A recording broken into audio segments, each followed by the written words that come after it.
Village Board meeting. How is everybody? Hopefully good. All right, it's 7 o'clock, so I'll ask the clerk to please take the roll call. Trustee Bachner, Here. Ellis, Here.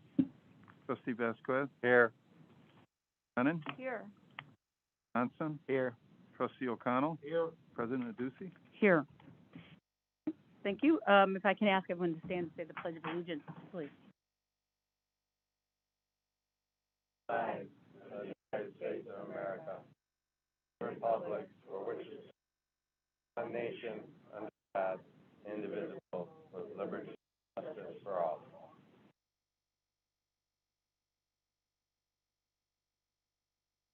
Okay. All right, so we have a few public comments regarding the Public Works gas station. So I'll ask you to speak now because it's not on our agenda. So Sarah Munoz, you're the first. Or do you have a spokesperson? As everyone or just first? Okay, Manny. Sure, no worries. Oh, yeah, no. Come to the podium, just state your name. Sorry about that.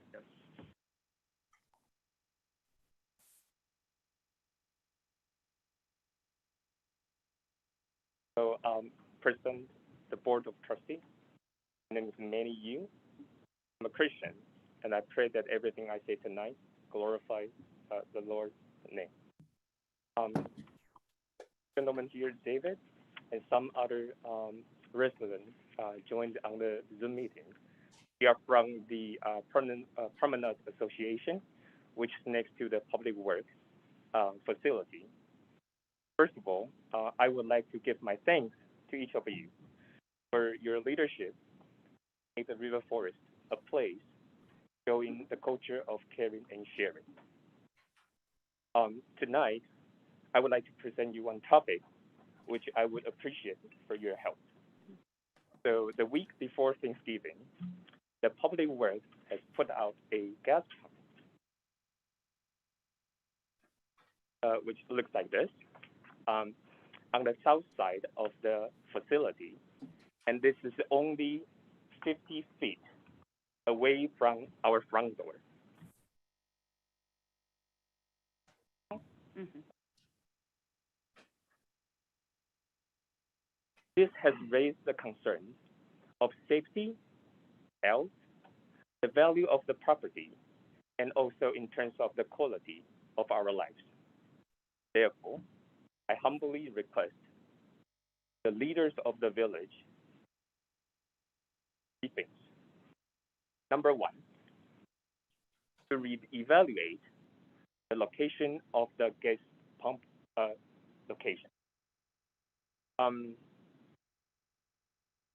Based on the comment from Jeff Loster, the director of the Public Works, this is the best location that for the gas pump to set up. Now, I give my full respect to Jeff and his statement. However, could be the best location given current public works building structure.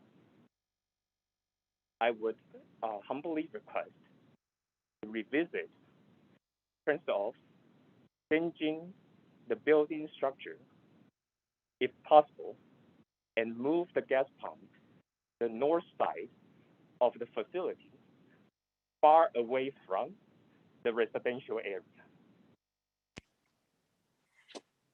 Understand, this is a trade-off between the cost of breaking down the wall, construction cost that just changing the village building versus sacrifice of the welfare from the people here every day. Mm-hmm. Number two, a restriction on the gas filling hours. I hope we all agree that gas filling is something that could be well scheduled or planned ahead of time. Therefore, we would appreciate the village could put out a clear rule to the vehicle users to restrict the hours, say from 8 p.m., 7 a.m., that no gas filling, that we could avoid any noise or a light issue during the night. Number 3, we would humbly request a better communication type of project. When the public works put up the gas pump, there was no heads up, there was no communication. There's no explanation in terms of what is the impact to the people who live next door. By the spirit of the good neighbor, humbly request better communication, moreover, an opportunity that we could speak up for ourselves for a decision like this to be made. Wrap up my session. Person, Board of Trustees. Our next generation have many young kids growing up in humbly request that you could look into the items that I raised tonight. The kids are looking at us in terms of how we can live out true value of sharing and care. Again, my appreciation to your time. May God's blessing to you. So much, Manny. We have a few other speakers on this item, so before I address any of it, I'd like to make sure that all the speakers, all the ones that wanted to speak, do speak. So Hakeem Bayami is going to speak. Hakeem? Okay, that's fine. Okay, go ahead, Sarah. No worries.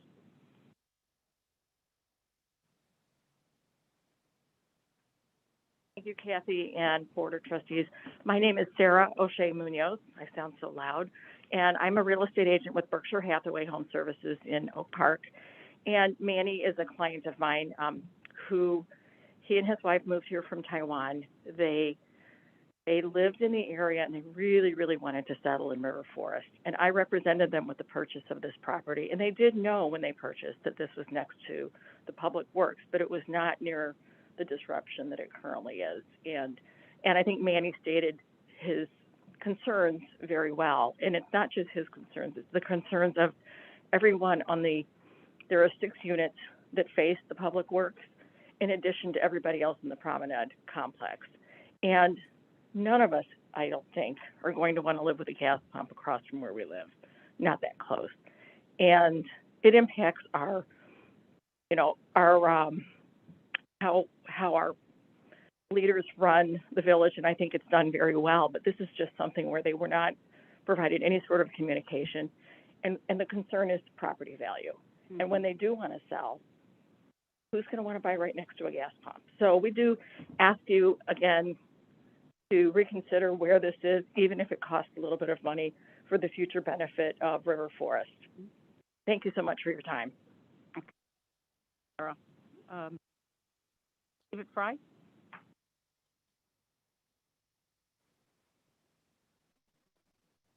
Good evening, trustees.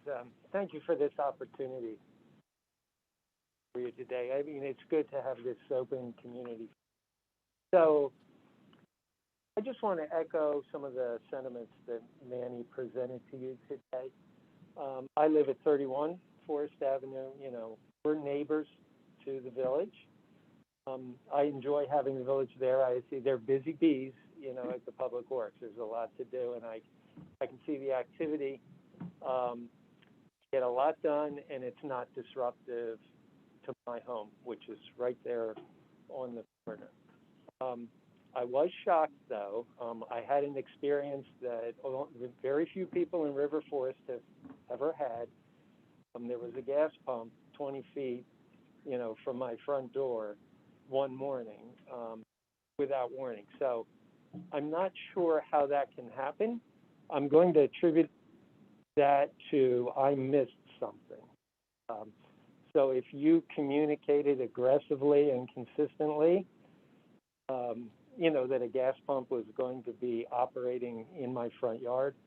I did miss that, and I apologize. But I don't know if there's permitting that occurs for this type of a facility. I'm sure it does, or I don't know where to find that. But as I said, we're neighbors, so we need to talk like any other neighbor. And as I said, it hasn't been, whatever you've been doing, I don't know if there's anything different going on with the village. If there's a change in strategy, you know, for how you're refilling vehicles.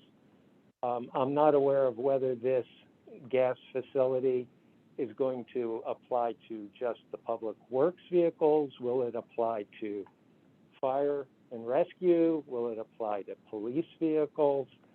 How many vehicles, you know, how much fuel are you going to store on site? How often, Manny mentioned, what times are you going to be refueling the vehicles? And now if you looked at the photograph that he showed, that driveway at the point where a fire truck needs to pull in, and I've seen them do that, is maybe 30 feet wide. The truck can only back in and pull out. There's no U-turn, there's no three-point turn. So if you were thinking about this from a commercial perspective, you wouldn't put a gas pump there. It's just not practical. So the driveway's 30 feet approximately. 20 feet from there is my front door. So that's literally how close this is. So I was shocked. You know, some of the neighbors have spoken about this. We were unaware, and you know, maybe some of the answers that you can provide will let us know what the risks are. I know the fire marshal was there at least 3 or 4 times. State fire marshal, you know, looking at the installation. So maybe we can know what his recommendations were. And then just why are we doing this? What's the change, you know, in the village that's we're acquiring this? The other alternatives, you know, Manny mentioned relocating the pump. Is there a commercial alternative? Can you just go to the Exxon station and fill up, you know, down on Harlem Avenue or whatever it is, Mobile? Is that an alternative? Is that simpler? I assume fiscally this was a pretty big undertaking. So it is going to cost a little bit to change it now at this point, I'm sure. So we have no background. Maybe that's our fault, but if you can help us understand what the objective is, that would help as well. Thank you. Okay. Thank you, David. Okay, that concludes the public comment on this subject. So, yeah, I mean, I don't ever recall actually talking about this issue, and not that we would, because, you know, we had a lot of faith in our staff and confidence in our staff that they do the right thing for our residents. And so I'm confident that many of these decisions were done, you know, for the good of the community and at large, but I can absolutely see where you would have an issue with this pump being right at your doorstep. And I think some of your asks are not completely unreasonable.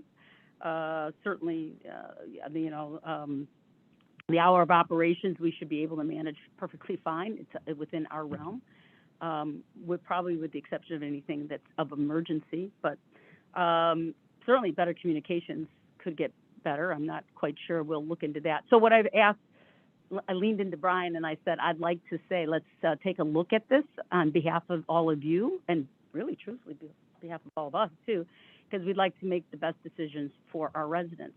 Like I said, I'm confident between our staff that they tried to do that.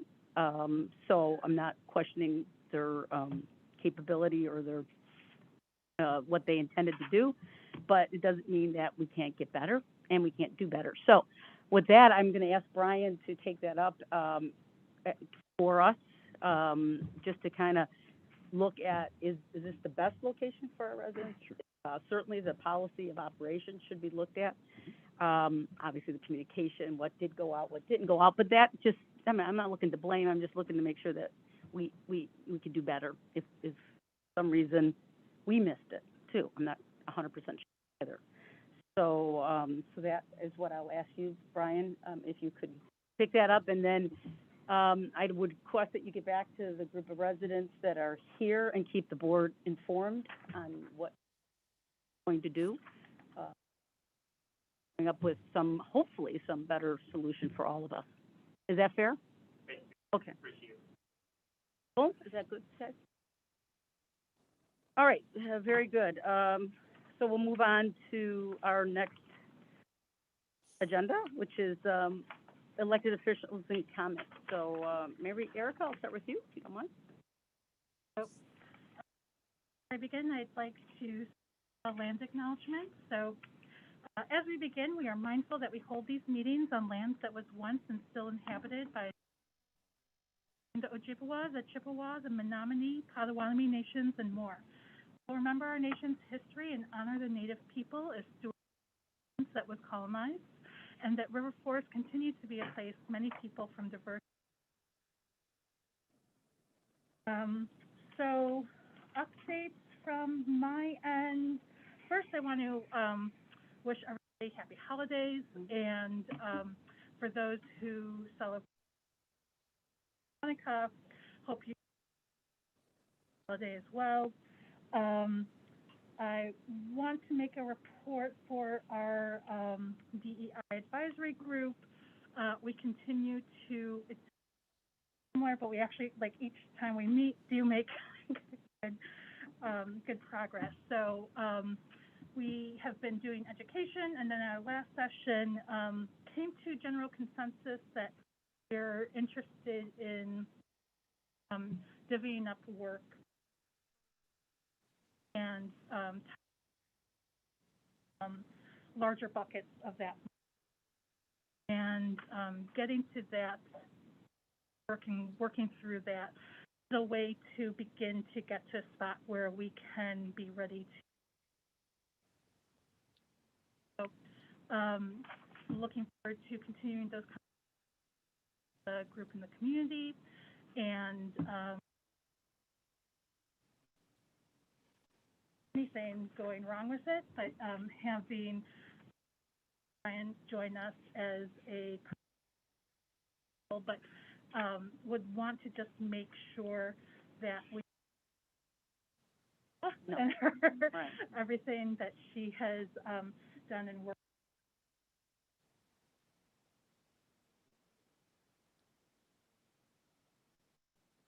Yeah, exactly.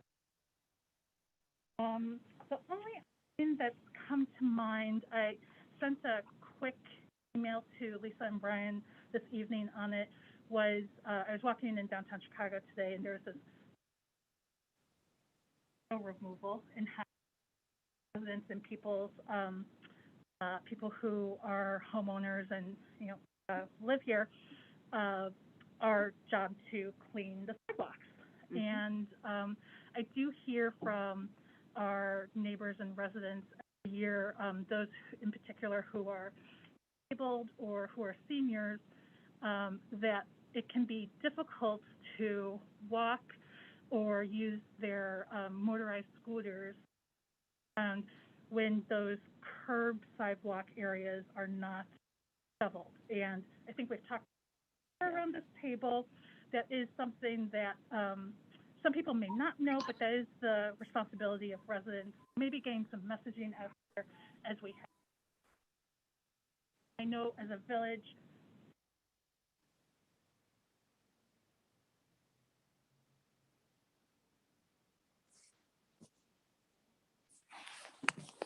but more that we can do that so that people.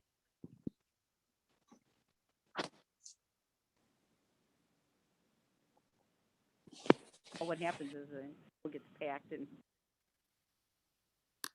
then we can shovel it. Yeah.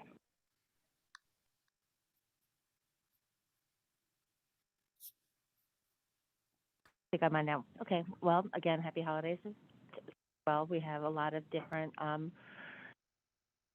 celebrations that are happening in the month of December, and I hope they are joyous and despite COVID and all the crazy stuff.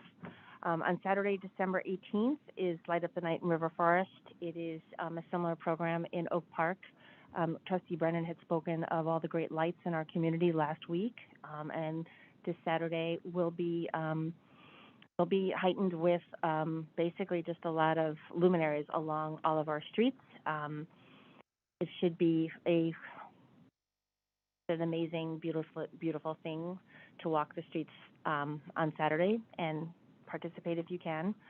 The second thing is I attended the Maywood Chamber of Commerce final meeting of 2021 with Kathy Aducey via Zoom. It's a great organization, and they spent a lot of the time really focused on how they are tapping into Dominican University to help their small businesses and small not-for-profit organizations. I actually teach at Dominican and know full well that the School of Business students at Dominican, many of which I recognize their names, really do great work. And coming out of that experience, the Chamber is hoping to do more with Dominican, not only through joint efforts, bringing the students experiences, real-world experiences, and at the same time benefiting these businesses and not-for-profits in the area, but also really using, trying to figure out ways to kind of extend the Twin Covenant agreement that we have. I have. Thank you. Okay, thank you. Good evening, everyone. I also want to wish everybody a terrific holiday season. And second, we're also going to be participating in illumination, at least in my block, so we're looking forward to that as well. My last item is an update on the Age-Friendly Communities Collaborative. Both Kathy and I attend the Mayor's caucus on this group. Our meeting was on December 1st, and we started off with a residential energy efficiency program, similar to what we've already heard about even from within our village, is making income-eligible energy kits available, as well as report on home energy assessments that I know Trustee Brennan had talked about before as well. So that's one thing. Also, the Age Guide provided a presentation on dementia-friendly training, and they're making it open to all the municipalities. I'm happy to say that we were sort of the forefront of that. So we don't necessarily need it, and we do our own training here with the group of people from our dementia does that as well, such as at the last president on December 15th at Chicago, and I should know that by name, and Sheridan, yes, thank you. But also, the Dementia Friendly Group meets once a month, and so they also do training of that sort as well. So kudos to our village for that. The last but not least, the Department of Aging presented their statewide plan, and they came up with 8 goals that were obviously in favor of supporting seniors not only within our village but statewide. So it was a good presentation. Last but not least, our special topic in the meeting was public spaces and parks and how we can try to improve the public. We already talked about it at our last goal setting. But some of the other municipalities were telling us what they've done. Of course, it depends on some of the other municipalities have more land to do things with. So they talked about creating centers, have a bunch more facilities. And some other municipalities are like us. We're sort of landlocked. We already are pretty much set where we're at. So we're doing the best we can with what we have. So, okay, other than that, that was about it. I'm probably stealing Bob's thunder here, but I would like to extend congratulations to the Fenwick Friars in the state football championship this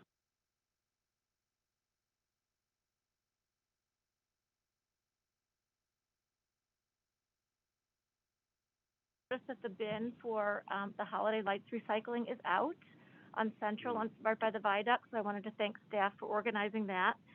And residents are definitely using it because I dropped some stuff off and saw that it's being well used.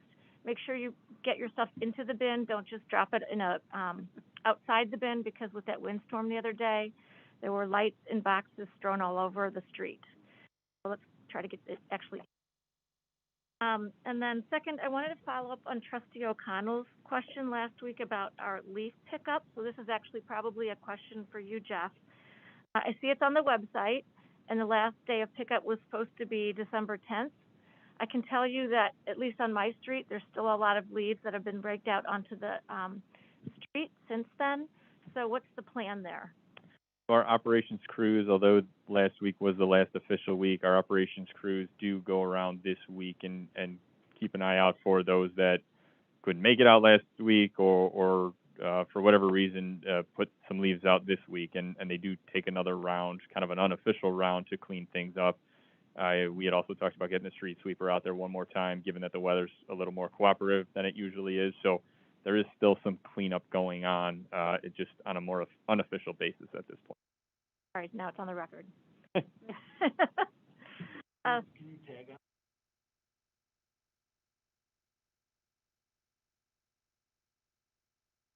Yeah, the composting still gets picked up throughout the winter, every other week. In yard waste, I'm sorry. But yeah, not leaves. You know that.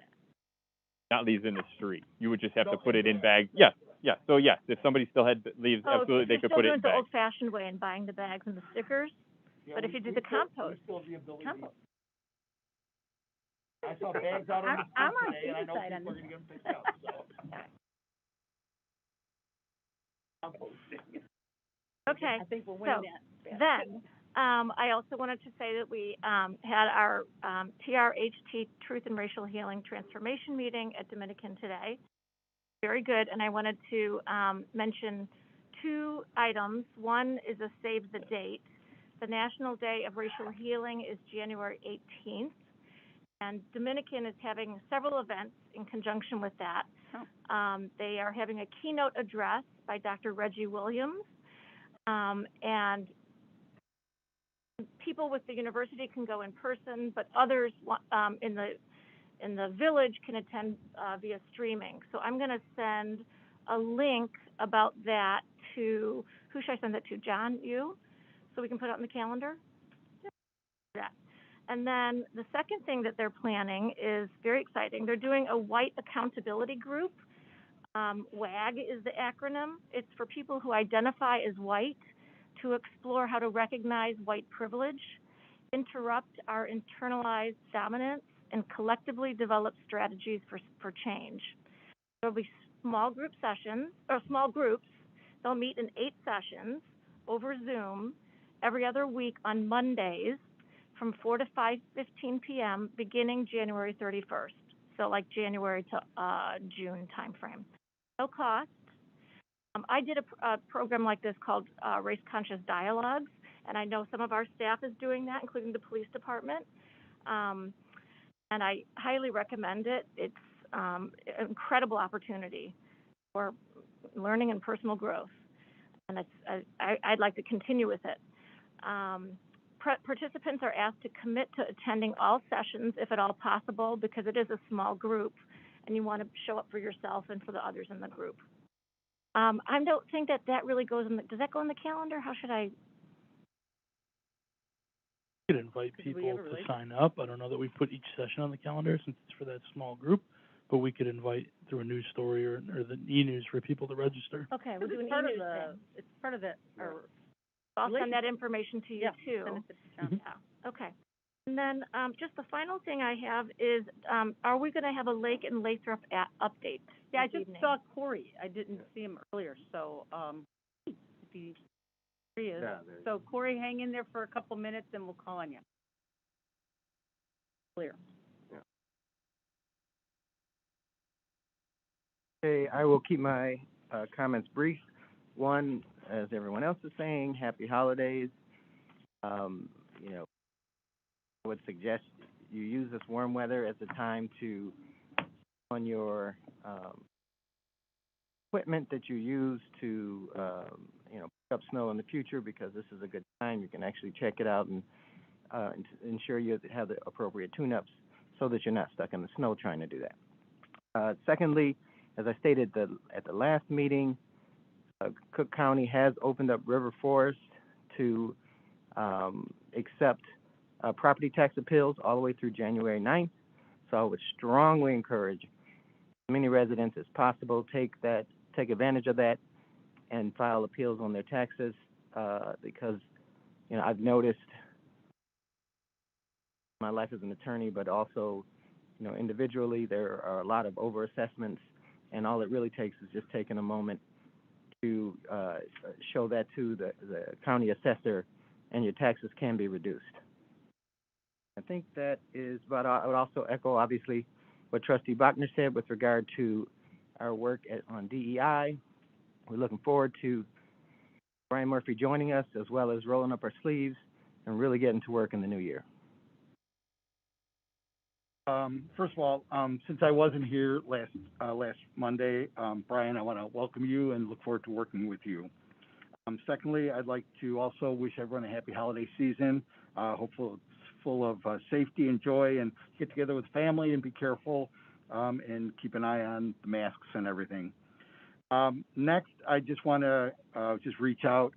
There's a terrible tragedy over the weekend with the tornadoes that ripped through Kentucky and other places. I mean, that thing was going for 260 miles on the ground. That's equivalent from here to Springfield or here to, like Green Bay or something. So if you get a chance and you got a couple extra dollars in your pocket, send it to the Red Cross. They seem to be the best ones to get aid to these kind of tragedies quickly. So it's pretty easy to do. Just go on the Red Cross's website. And then I just want to tag on something that the residents brought up that I'd like Brian to look into, and I think we all need to be cognizant of it. The issue with the gas pumps, a little concerned because, correct me if I'm wrong on this, Jeff, John Anderson was dealing with this on December 4th of 2020. So we have to figure out how to bridge the gap in, we had a plan in December of 2020 going forward on this, and we start to execute the plan, and it takes a lot of time and effort because of regulations and everything. And we get down to the point where we're ready to, in fact, we're supposed to vote on something tonight relative to this, and now we're going to step back. And I'm fine with stepping back, but we just need to figure out how, as we go through projects that take this long to do, how we keep the residents engaged in. There. It's on the consent agenda. Oh, I mean, you're talking about this fuel system that we just... Exactly. And so again, so Jeff and team are ready to go, and they're kind of at the goal line here, and now we're going to take a step back. And like I said, I'm fine with doing that. We just need to understand the implications of it as we go forward. And more importantly, people come to this board and they tell us about our lack of transparency. We're very transparent. We worked on this a year ago. Can we improve? Absolutely. But I think it just needs to be stated that the Public Works Department's been working on this for a long time. Communication issue. Yeah. I mean, I think we all agree. I think that's maybe one of the issues. How did it get to this point? Yeah, I mean, I don't want the residents to think, somebody was saying about, have we changed policy or what? We didn't change policy. We're working through our processes of running the business. I heard more about, why we should have engaged the pump. I mean, is there another option? I don't know. I mean, just because we started it in 2020 doesn't mean we could have. So I think it's worth taking another look at it, and probably, you're right, it's on the consent.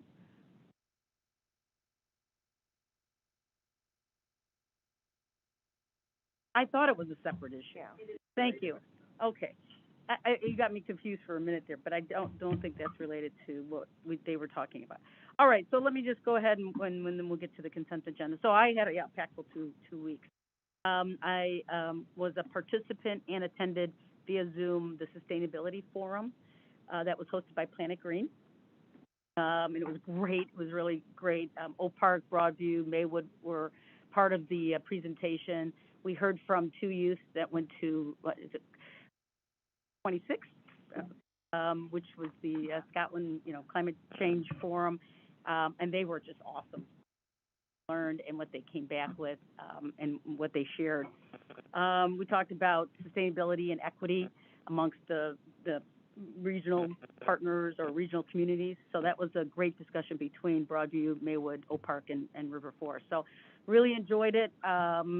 It was good participation, maybe roughly 60 people in the Zoom call. So I think we were well represented. I know, Susan, that you were there. I also attended the Maywood Chamber of Commerce, as was discussed. I also led and attended the age-friendly committee from the Mayor's Caucus.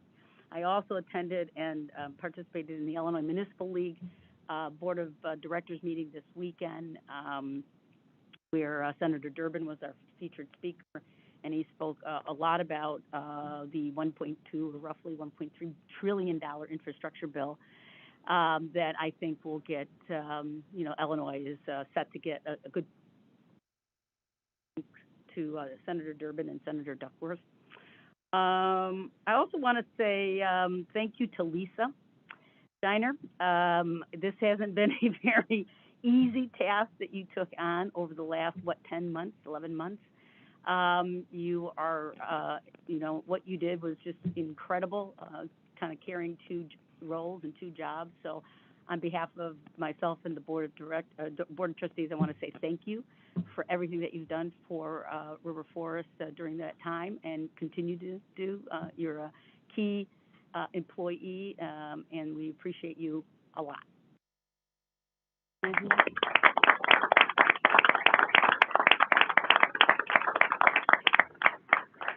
So now the work begins for Brian. So with that, I want to say to everyone, happy holidays, and please be very safe and careful if you travel to other states and countries. Okay, so with that, I'm going to ask Corey. So sorry, you just took a... wanted to unmute yourself. There you go. Hi. Happy holidays, everybody. So I'm Corey Robertson. I'm with Corwin Partners at Jameson Sotheby's International Realty. Our team is handling the sales and marketing at the RF project. At the last board meeting, you asked that I make myself available for an update on sales and marketing for the project, and then answer any of the board's questions that they may have regarding how that process is going. So since the last board meeting that I attended, we've since had, I'm looking at my reports right now, 10 different inquiries and 10 different engagements, all of which resulted in a total of 5 appointments on the project right now. So for this time of year, that's an exceptional level of interest from the marketplace. That seems to be going very well. We did have one large sale that was in our sold pipeline that was not through attorney review, that did fall out over the last week. We're still trying to work with that buyer to see if we can't get to a resolution that will keep them back on. But we did lose a sale since our last meeting, and it was a big one. So we want to try to work hard to get that one back. But we still do have quite a bit of activity out there on the site right now. We have a couple other people that are close right now too. So I think that the movement regarding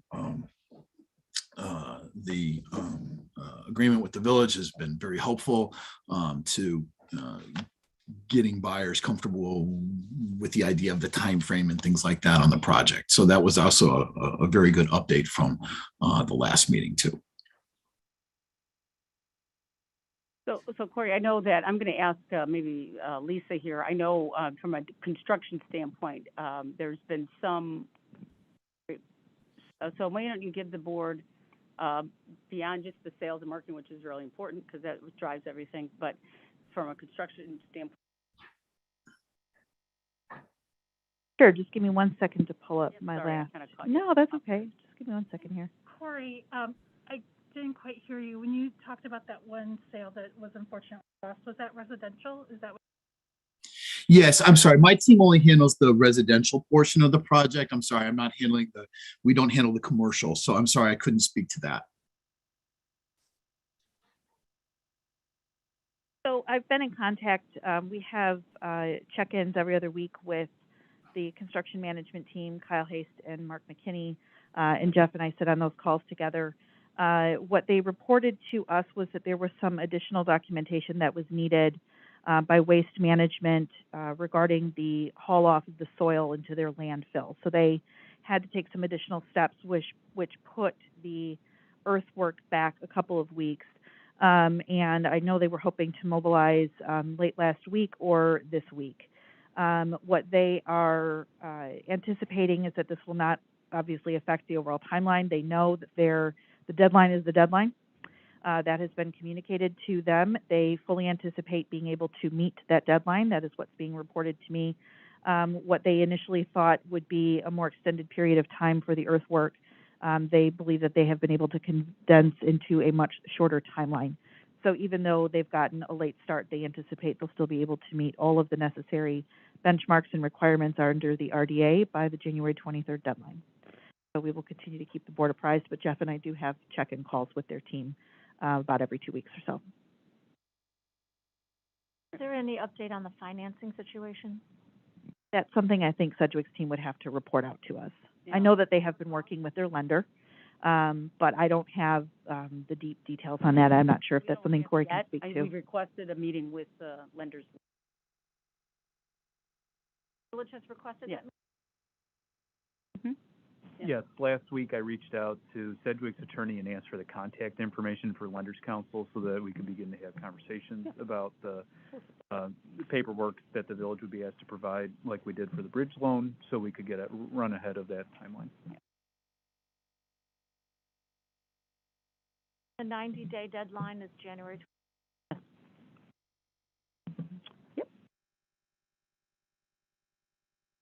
All right, so let's go on to the consent agenda. I'd like to pull item F. Yep, thank you. F as in Frank. Okay, so if I can get a motion. Excuse me, we're done with Corey. Oh, yeah, Corey, he knows that. Okay, thanks, Corey. Thanks. Happy holidays, everyone. Yeah, happy holidays, Happy Corey. holidays. Okay, so we can get a approval of the consent agenda A, E, G through L. I'd like to make a motion to approve consent agenda items A through E and E through L. Ask the clerk to read items and then take the vote. Consent agenda A, Village Board of Trustee meeting minutes, November 22nd, 2021. B, executive session meeting minutes, November 22nd, 2021. B, special Village Board of Trustee meeting minutes, December 6th, 2021. B, executive session meeting minutes, December 6th, 2021. E, approval of an ordinance levying taxes for corporate purposes for the current fiscal year commencing on the first day of May, 2021, and ending on the 30th day of April, 2022, ordinance. G, approval of a change order in the amount of $20,926.98 for the construction of the 2021 curb and sidewalk replacement project resolution. H, 2022 public notice of meeting schedule. I, monthly department reports. J, November financial report.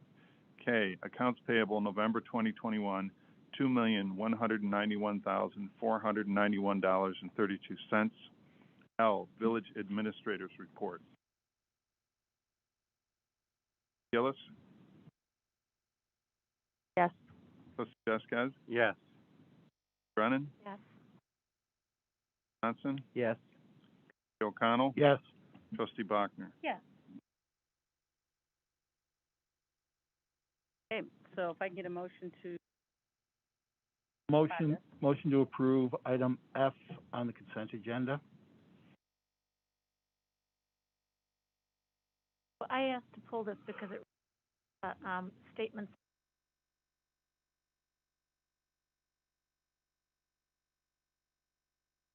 Moving forward on the project, if we are trying to evaluate. So Katie, I think it's different. So why don't you give Jeff an opportunity to explain what F is first? Sure. So, Jeff, could you actually read it so everybody knows what you're talking about? it is the ratification of an agreement with Integrity Environmental Services in the amount of $34,925 for the fuel system improvement project. So the fuel system improvement project, which is the same project that we were talking about earlier tonight, this is just related to the consulting side of it. It's kind of two camps. There's construction and there's consulting. The consultant, Integrity, helped build the project architecture, design the project, facilitate the necessary permits, kind of more of a project management element to the work. The construction side was approved in June of this year. I believe it was June 28th, by the board to construct that project. So we're at a point now where the new dispenser has been installed. It's been relocated, hence the comments we heard earlier this evening.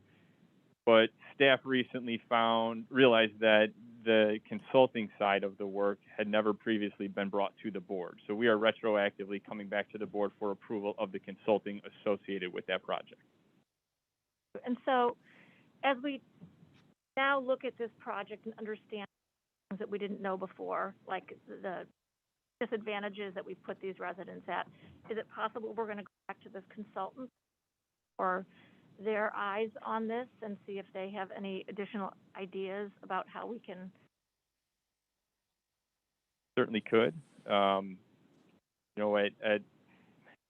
improvements have been installed, so anything that we want to change at this point in terms of certainly changing the facility to house it at a different location or even relocate the dispenser would be a significant investment beyond what we've already, The project is done. Correct. That's the point I'm making. Correct. Is we worked on this a year ago. Now that the residents are bringing it forward. Well, I think what we said was the resident was asked for three things. Restriction on hours. I don't understand how. Reevaluate the location. So that's number one. Well, yeah, but I mean, but there's other three things: better communication and, hours. What other things we can do to, I think, to make sure that it's not an eyesore for them, that they're not just looking at a. Okay. The biggest issue on there is reevaluate the location. The work is already done, and I don't know if the residents completely. They understand it. Yeah, it's sitting there. So here, I'm not, I mean, if you guys are comfortable, I mean, I don't remember seeing a communication on it, maybe on it, and that's the residents. Here it's coming, look at the design and give us your input. I'm sure, if there's things that we can share with the residents, then that's something I think is good. I'm not saying, we're not gonna, we have to pay the people, I get that. For paying the people on again, the first gentleman got up and asked to reevaluate the location and asked about the north side of the building, Correct. Which we don't own the property there. So acknowledge that we're not going to reevaluate the location. Is everybody on board with that, or are we going to spend the money to? I mean, here, we can acknowledge it, but I think these are three things. How do we? I don't disagree with you. I'm just asking you to acknowledge that we're not going to reevaluate the location. I don't know. We're not, because it's brand so new. much money, but. That's where the confusion's coming in. Yeah, I didn't understand that we were not. And that's exactly the point I had thought we were going to be looking at. No, what I was saying is that we got to look at the business hours. Well, and the better communication and how we could make it more pleasing for them.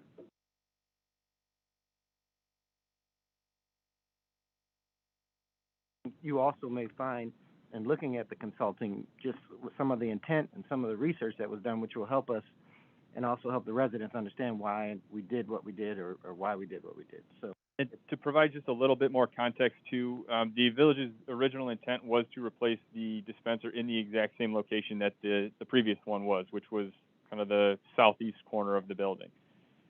We had originally submitted back early 2021. State Fire Marshal had indicated at that time, initially they said, okay, you're fine, so we were going to move forward with that, but then came back shortly thereafter and said, nope, there are new requirements in place that say now it needs to be 10 feet off of any building.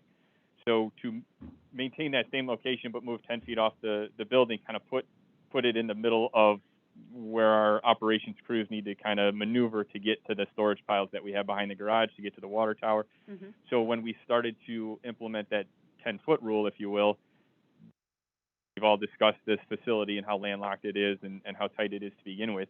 It very quickly became an exercise in where's the least objectionable location. And so we found this carve out where we've installed the new dispenser. The building kind of recesses right there, and so we were able to install the dispenser somewhat in line with the general building footprint without sticking it out in any one direction away from the building. Really was kind of our only option in terms of installing this dispenser in a manner that doesn't substantially impact the operation at that facility. All I was suggesting is that, David Fry had asked a lot of questions. I think we have to explain that to him. I think, and to all of the residents, actually. So, I mean, Jeff did a nice,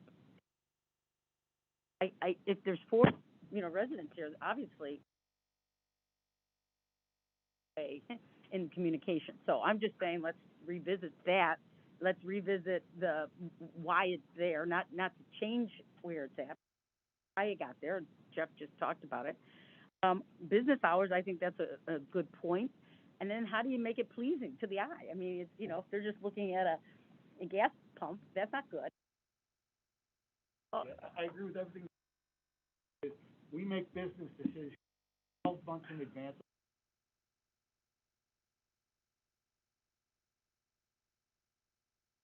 This is going to be our method. Do we have to send out we move from point A to B to point C to point. That's the issue. That's we do. That's the issue. Make decisions at the table. Do it when we're ready. Evaluate. Well, did you know it was going to be on that side of the? Because I looked at that was the final. And I did. And I drove by and I saw. No, I know it's there, but you knew that. Yes. So again, that's the point I'm making. We're very transparent. The actions that we take at this board table. What is the expectation of residents of? I don't know how much communication we. That's what I want to look at. Right, and we can be. Yeah. We can think that we're being transparent around this table, but you mentioned it before. It does seem like there is. So trying to begin to figure out what that is, I think, to your point, that you need to do that. So I do think that probably makes sense to talk about if we're going to change the location, what that cost would be, what that would look like so that residents can see, it may not be something. I think that's actually probably. Well, I think it was. Jeff just answered that. No, but I think that's what Manny had asked. He's a lot more coffee if you put it on there. That's it. I think they're a reasonable conversation. I just think we owe them, what was done and why it was done, and what other accommodations we could give the residents that it's a bit more pleasing to them. My concern is that, Right. we're listening to them, but after this meeting, they walk away, they go back home, and they still have a gas tank 20 feet from their front door. And they can smell it, and they can hear it, and they can see the lights from the, vehicles being filled at night. And, I wouldn't like that. And I would have done something about that if it was my house and if I had known in advance. And I hear Jeff say this was the best place to put it. It was the best place for public works in the village. It wasn't the best place for these residents. It's the same.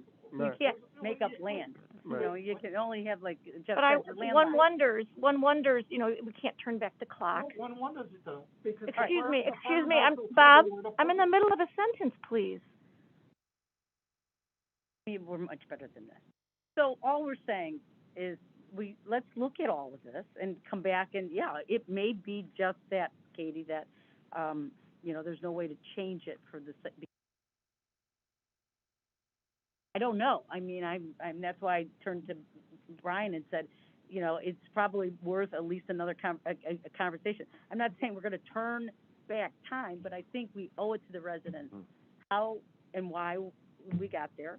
And there's other things we can make a decision on that could. So, Katie, you want to finish your sentence? So I guess the position I'm in is that I would like us to step back and reevaluate and look at the positioning.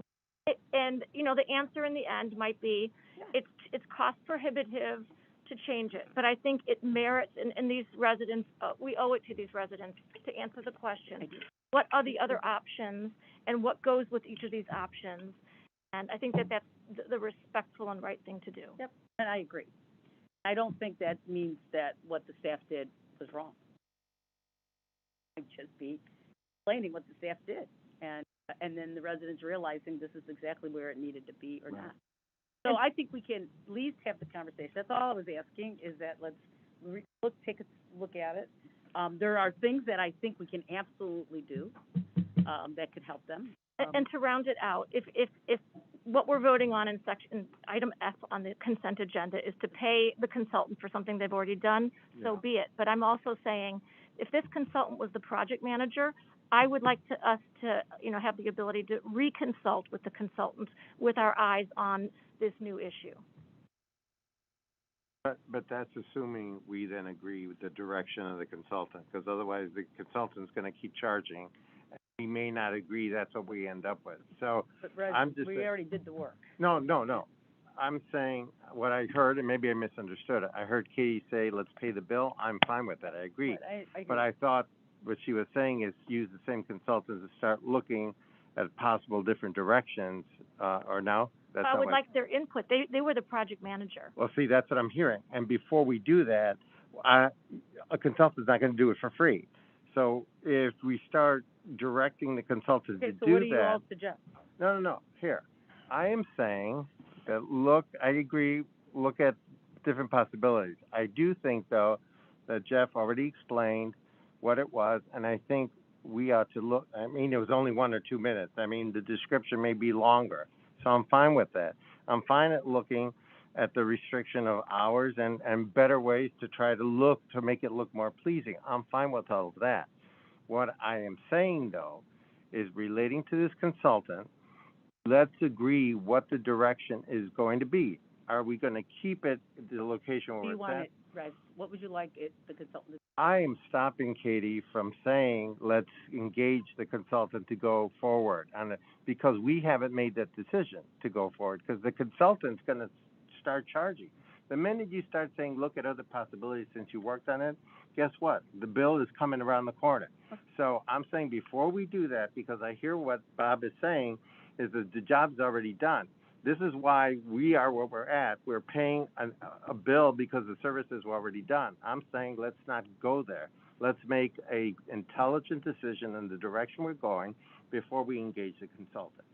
Pay the bill, and we decide which way we're going to go. That's what I'm recommending. As a project manager, we can follow up with them and say, we have residents who've come to us and said, this is not a good position for them. And because they were the people who were helping us through it, they can give us. Yes, but they're not giving it to us for free, Katie. I mean, Erica, that's what I'm saying. All right. They're going to charge us for that. Well, let's see. How about that? Let's see what they come back with. I mean, we're making a lot of. Go ahead, Ken. I just want to say, I don't think by asking the consultants what was contemplated when you did this, and I think that we are going to find out, similar to what you were saying, that there were a lot of considerations that did happen. Exactly. So and I'm to fine look with at that is I'm not fine with telling them that. to start anything anew. Then I'm fine with that, but just let the consultant know we're not paying for any additional. Yeah, we're asking what was done. Okay. So let's leave the consultant to the side for a second. Let's ask the staff to go back and explain everything that transpired over the last year. So give us a report back on what happened, the comments from the fire marshal, the state fire marshal, what roadblocks you hit, Jeff, and let's get the staff to answer the questions first. It says And not the spend a consultant- dime on a consultant. So the consultant paying for it, now the staff. Same, a lot of money there. Here, it's gotta be done, I think because there's enough, questions in the minds of a lot of all of you, so I'm in favor of, hearing about. And, you know, like I said, I'm more interested in how we can make it better. You know, and it may not be moving it, it may be doing many other things to it. Right. Which would help the residents. So I don't want to get stymied on, you know, should it be 10 feet this way or 11 feet that way? I'd much rather say. And Kathy, we've done that with Yeah. other projects. All right. So where are we with this? So we got to pay the consultant. I recommend we approve this.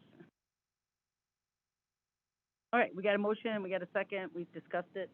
I will ask the clerk to read it and then take the vote. Consent agenda F, ratification of an agreement with Integrity Environmental Services, Inc. in the amount of $34,925 for the fuel system improvement project. Authorize the village administrator to execute the contract agreement. Vasquez? Yes. Brennan? Yes. Trustee Johnson? Yes. Trustee O'Connell? Yes. Bachner? Yes. Trustee Gillis? Yes. Right, very good. There's no consent items for separate consideration, so we'll go on to the recommendations of boards, commissions, and committees.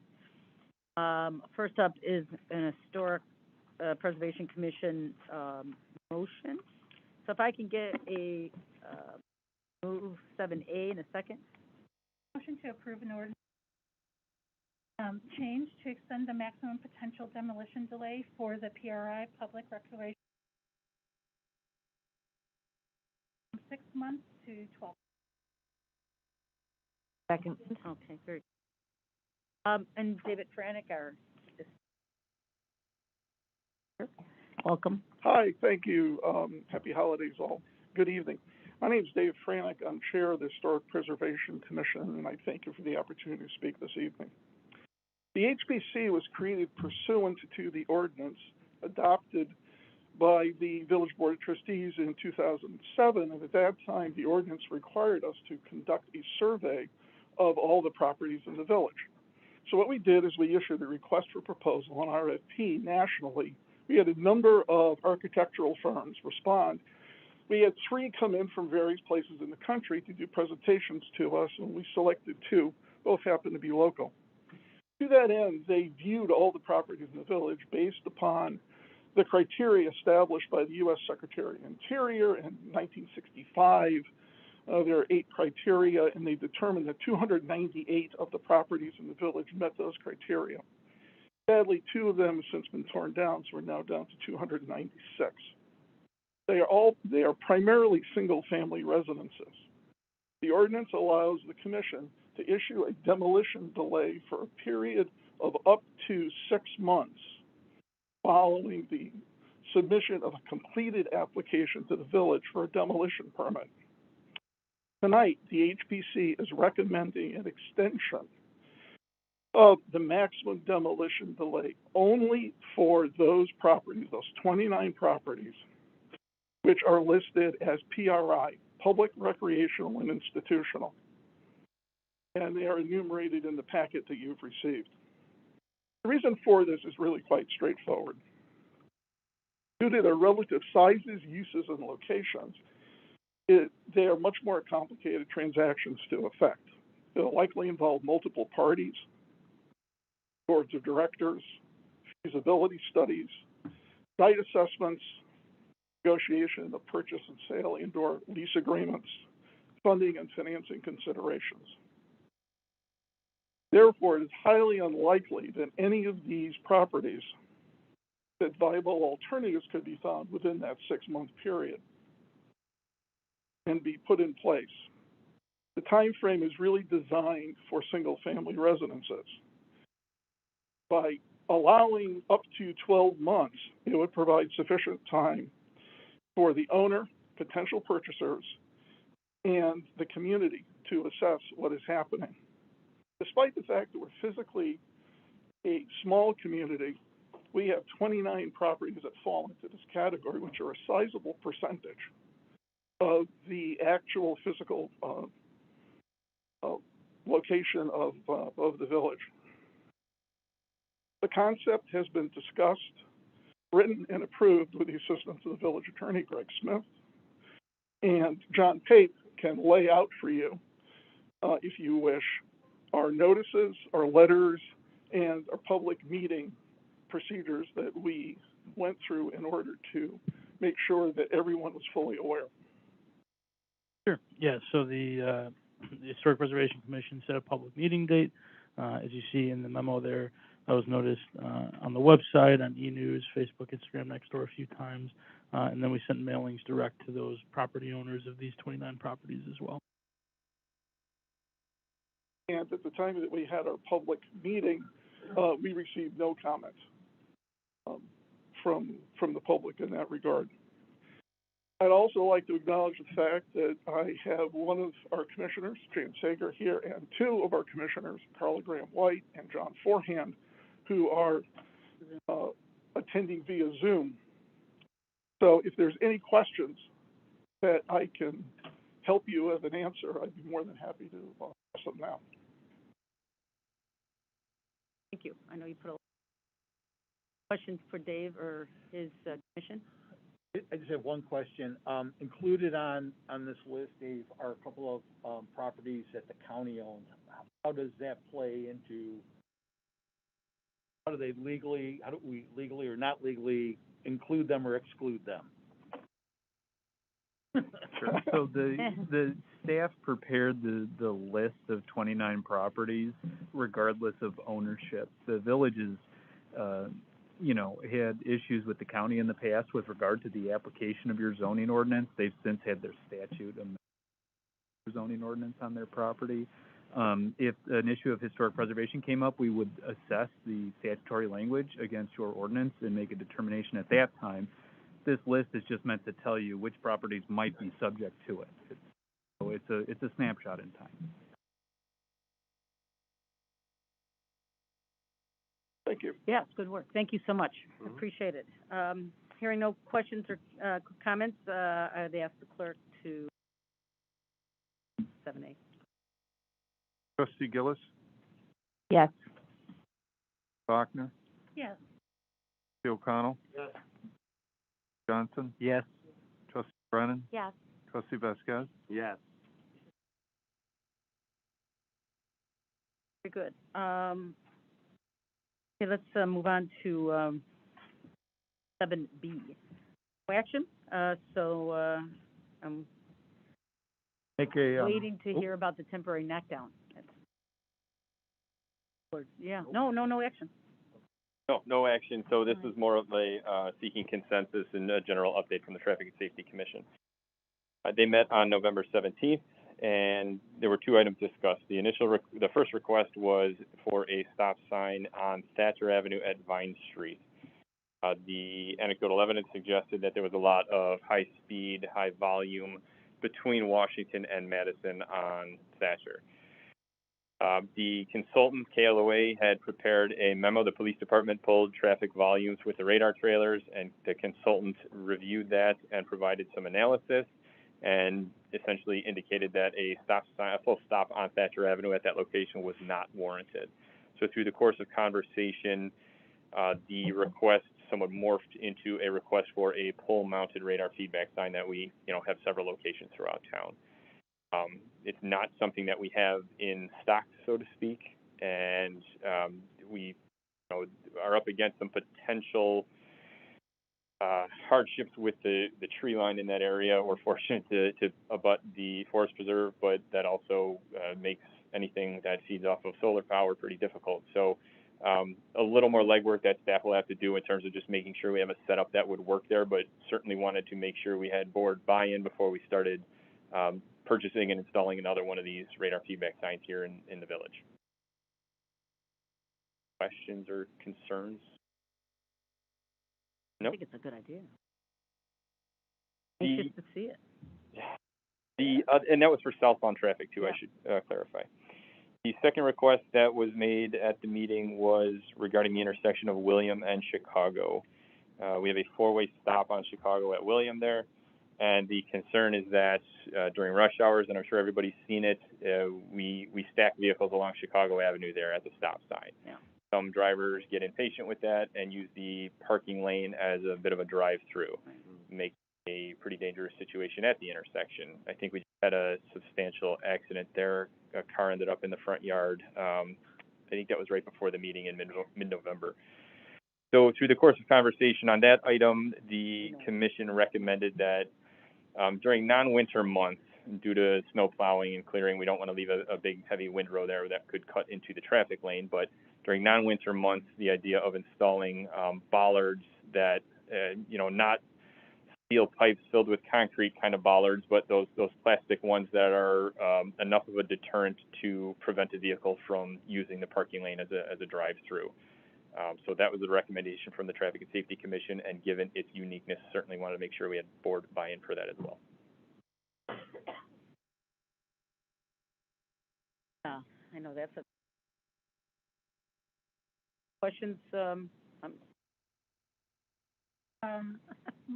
My question are, it looks like there's two of them here, so is that to allow for bicycles to pass through? That was a very quick and dirty exhibit that we put together. Even one, we could do one because one would probably be enough to prevent a vehicle from getting through there. But certainly bicycles would be something we'd want to take account for. Now, I will tell you that Chicago Avenue and anywhere we have a bike lane, the bike lane is a shared lane with the traffic lane, not necessarily the parking lane either. So in theory, the bikes are in the travel lane with the vehicles at that point, but certainly if we did one or two bollards, it wouldn't prevent a bicycle from using that as well.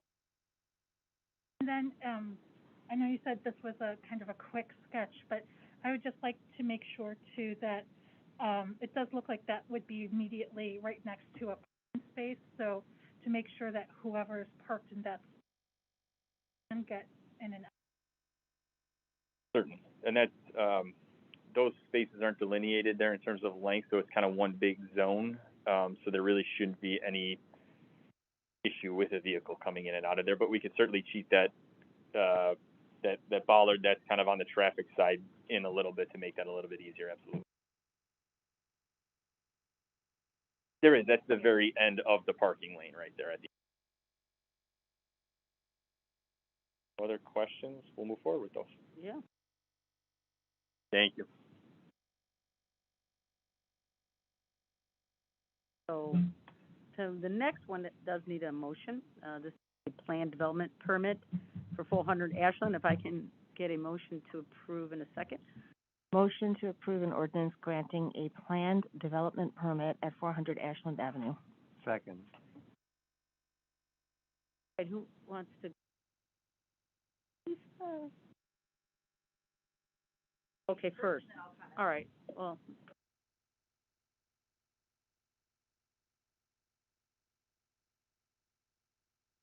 Thank you, Madam President, Trustees. My name is John Sheese, and I am an architect with a place of business at 905 Home in Oak Park. I'd like to run through a brief presentation and then take questions as they come up. The development team is 400 Ashland LLC. They are the owners of the building at 400 Ashland. The owner's representative, actually the owner, is here if you have any. JCSA Chicago is myself. And by way of introduction, there is an existing plan development ordinance for that building, which was approved on May 28th of 2013. There was an ownership change of the building after the ordinance was granted, and the current owner bought the building at that time. What was covered under the original plan development ordinance was the building prior to that date was an all-commercial building. And what was granted on that day was a one-bedroom apartment on the west side of the building. If you're familiar with it, it runs from along Central. So the west door, if you were there, that became a residential property. The building was improved along with that inclusion, and as part of that change, it required a certain amount of parking for that use. That was voted on in 2013, excuse me. The current building owner bought it and then approached, and I was part of the group. Actually, I was the architect for the group that worked on the original plan development of 2013. So 2018 comes around. I am at that time, until very recently, I was a tenant. My office was a tenant in that building. And the current owner approached me and said, hey, the dynamics of the building aren't working for me. We were just about approaching COVID, didn't know it was going to happen, but certainly a lot of things were coming into the mix. And tenants were leaving, and he was faced with some vacancies. His decision was to change a small office into a studio apartment, so from deconversion from commercial use to residential. And since that wasn't necessarily granted in the 2013 approval, and it was considered a major amendment. So in working with staff, with Lisa, we went through the logistics of that.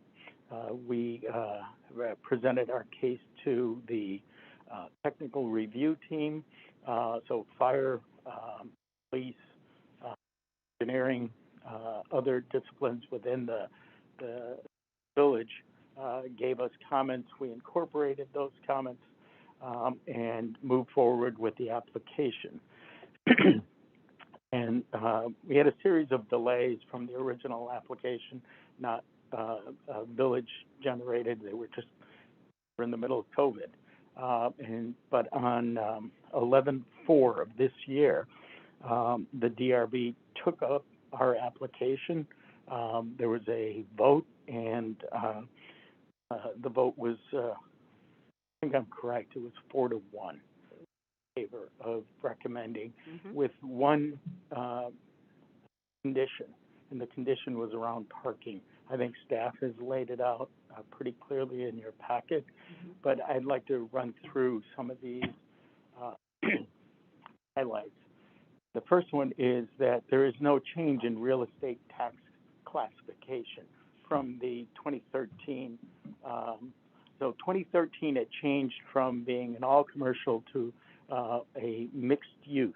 So it had residential and commercial. The tax rate changed at that point. So adding another residential unit did not change the tax classification.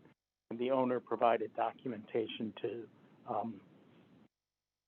clarify that. There's no density increase in the sense that the footprint of the building didn't expand higher. It became, it went from an office use where two folks live there to a studio apartment that I frankly couldn't see two folks living in that space. It probably will go down to one person using that space. The building envelope didn't change. The building height didn't change. It was updated to align with parking requirements. So I'll come back to that. Some of the windows were changed based on recommendations from the DRB. You'll see those on the drawings there. But coming back to parking, which was the key discussion point at the DRB, we presented a case, we meaning the architect and the building owner, whereby we made an argument that because the commercial and the residential uses were so similar within such a small footprint, that we believe that the parking requirements that were approved in 2013 should be sufficient for the workings of the building. The DRB didn't agree with us and asked us to provide an additional parking space. So a total of 3 off-site spaces. There are 5 spaces on the site, and the DRB asked us to do that. So as you read your packet, that is the condition by which the DRB made their recommendation for approval. Said a lot. Any questions on that before we move on, or as things come up? This is the site plan, so an aerial view showing the 5 parking spaces there in the beige color, the long driveway into that. And there are 3 spaces that are off-site.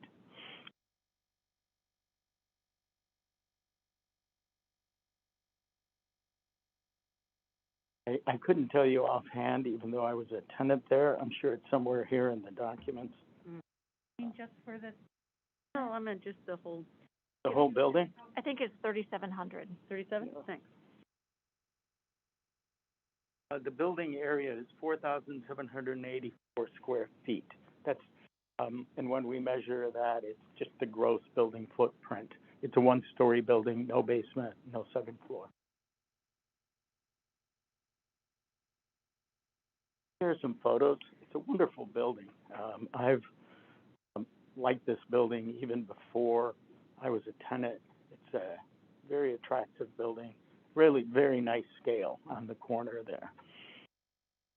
It serves the community well. There's a good amount of activity that happens in that building, and the amount of windows make the interior space really. The photograph on the left shows the existing residential unit. That is the one of 2 doors into that. The windows are designed to look commercial and in keeping with the building's original character, while still operating and allowing ventilation. Here's a floor plan of the offices as they are. The blue denotes commercial, the yellow denotes residential. And you can see there were some minor changes, but here is if I flip from here to here, you see the deconversion of the blue on the corner on the lower right-hand side from into a studio apartment. And the reason for the bump there was we needed to make that space compliant with the village's minimum requirement for a studio apartment. This is the parking data that it's still there just because of the statement I made that we were trying to make the argument that we didn't need to increase the parking, but we understand the condition of the DRB recommendation.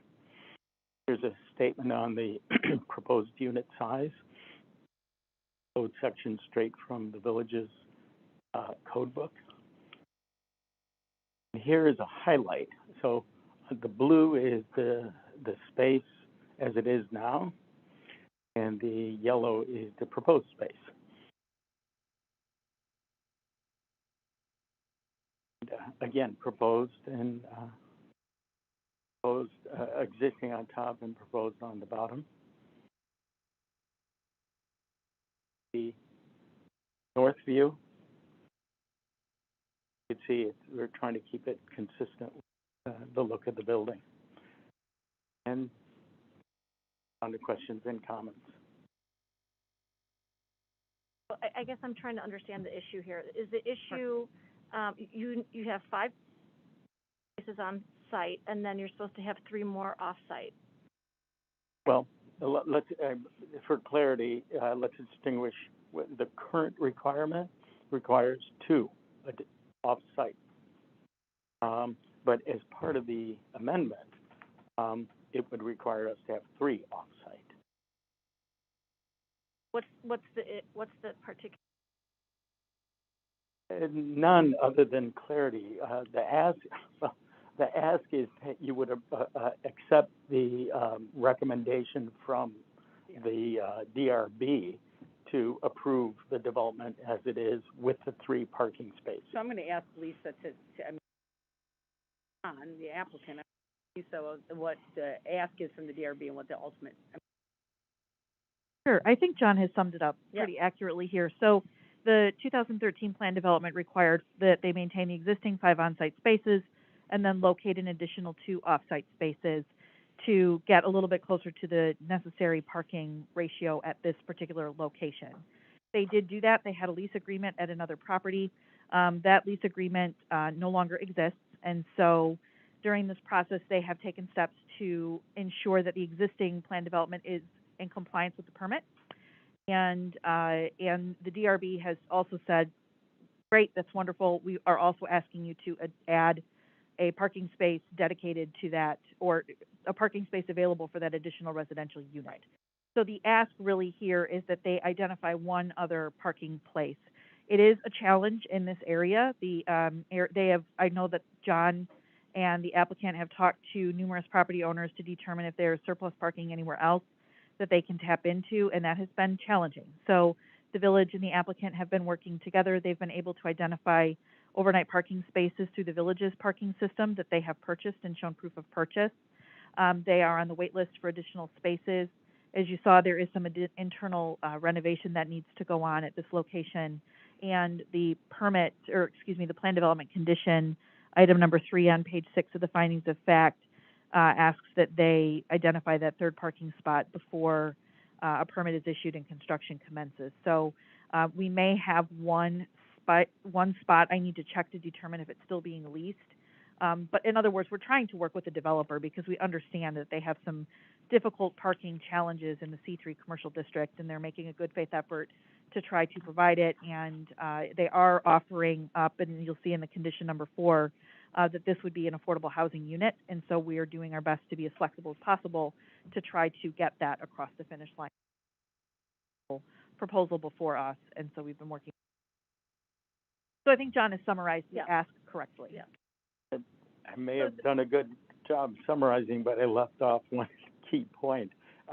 The building owner has agreed to abide for this unit to abide by the affordable housing. For 10 years. Yeah, for 10 years. So I think that's significant, and it's worth noting. So I think it's a condition already put on from the DRB. So I think this is, in my mind, we should. I do. Yeah, go ahead. I have 2 questions about that very much. One is I don't understand how we know that someone who meets the need for affordable housing is guaranteed to get it. I mean, if someone who's earning $80,000 a year and they get it, that's a great deal for them. That's a bargain. But we want someone who really needs it to get it. So is there some revision that we can make to this proposed ordinance to confirm that on the income of the? Can you even do it legally? I think I'd have to turn to Greg for that. I don't know. So the state law, the Affordable Housing Planning and Appeals Act, that required the village to adopt the affordable housing plan that you did a couple years ago, looks at availability of housing within the price points as affordable or above the affordability factors. They take income into account when setting these amounts, but that law doesn't require the village to impose income restrictions on the affordable units. And I'm not sure how we could effectively fashion a condition on this deal as opposed to one where you have a redevelopment agreement or some other financial incentive going to the property owner to only allow them to rent it with someone who has a certain percentage of the area median income, which is based on data. I think it's a win for the village that you've got an apartment that's going to be available at an affordable rate, which is what the state is tracking through that process. I think we need to reserve the income restrictions for situations where you have either that's proposed up front or where you're giving them an economic incentive that in exchange they're agreeing to do income limited housing. That would be my recommendation. Thank you. And the other question I had was, my understanding is that year minimum of keeping it affordable rent. My understanding is that the overwhelming standard for affordable units is to keep them affordable for 30 years. I wondered if you'd be willing to bring it to the. That's a question for the building owner. He's present, and sir, would you like to address that?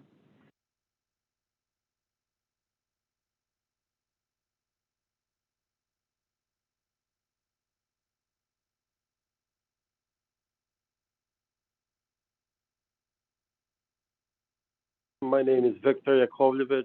I'm the current owner of 400 Ashland LLC. As John said, I acquired the building in 2017. Yeah. And we have been going through this process for almost 2 years right now. I don't have a problem with that. This is a small unit. I don't think anybody, I think the affordability is 1,000 or something.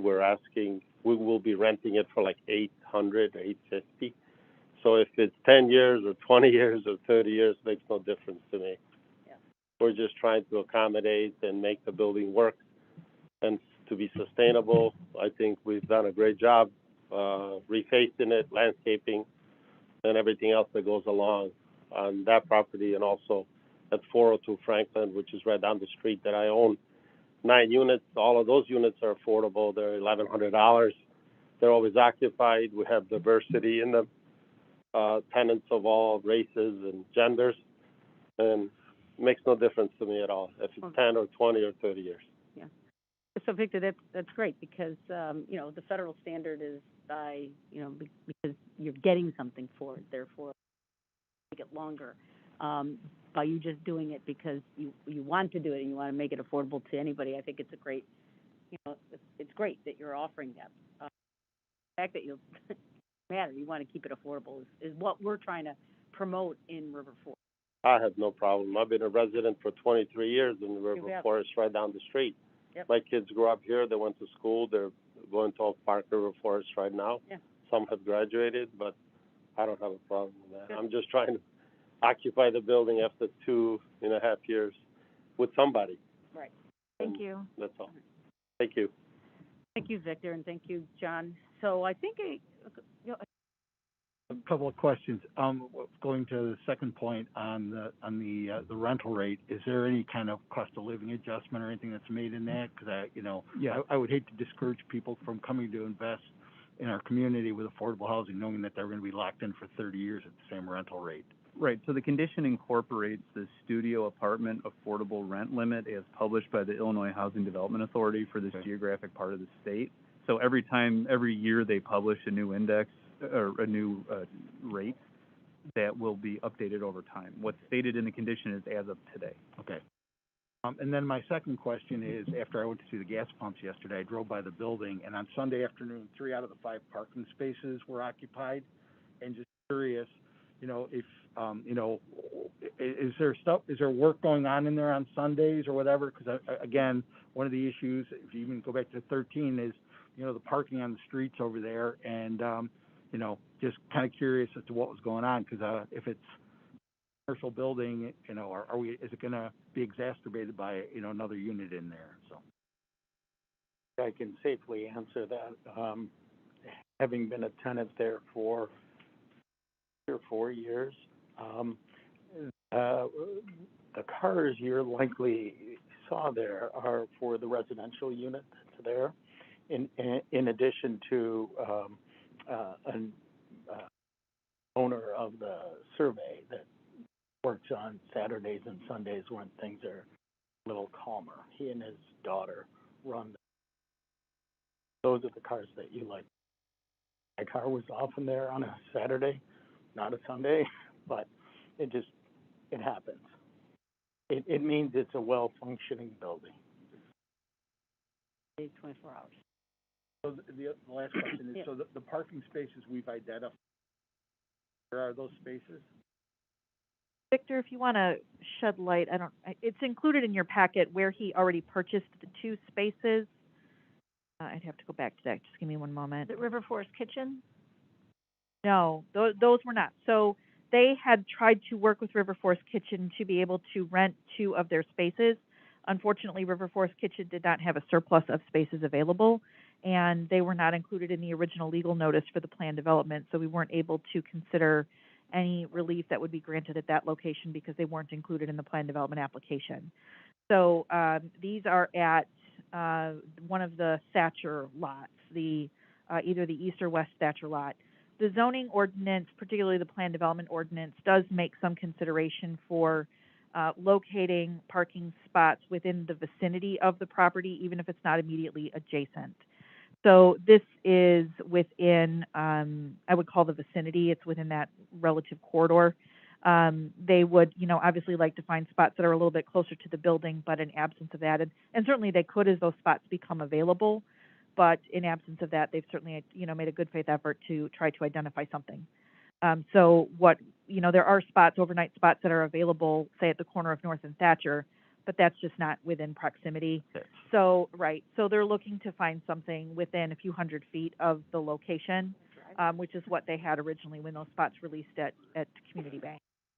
So, yeah, so they're looking to find something within this corridor here, and I think as staff and working with the applicant, we can apply some level of reasonability in what we would accept as being the spot that's been identified to meet that third spot requirement. There's nothing at the village lot behind the bank or behind the row of shops on stores on Lake Street, the property we acquired from the bank. 418, no, there's not currently, but they can be on any wait list, and as those spots become available, they might be able to purchase them. But there's a couple overnight spots in other areas as well, and they can get on those wait lists, but they're not currently available. So this approval is conditioned on them finding accurate and adequate parking, those two spaces? Yes. Okay. And a recommendation, and I can't find it now in the packet, but of you and the village that there is adequate parking, that we're not giving them what they originally requested for amount of parking. We want to make sure that there's. So overall, the parking for this property would be improved from 7 total to 8 total. Right, because there are employees on there and off site. Correct. Count of employees. But,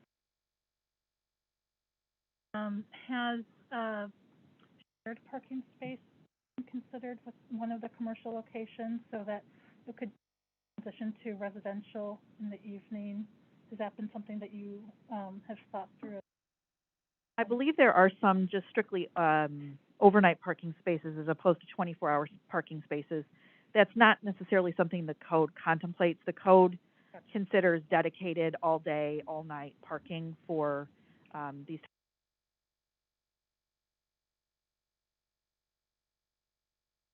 I think we're ready to vote.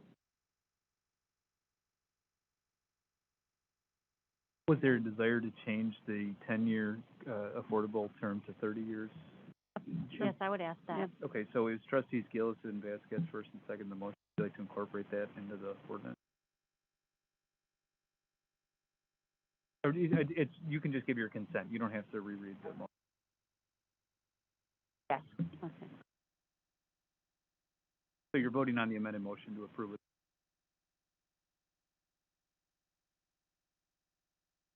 Trustee O'Connell? Yes. Johnson? Yes.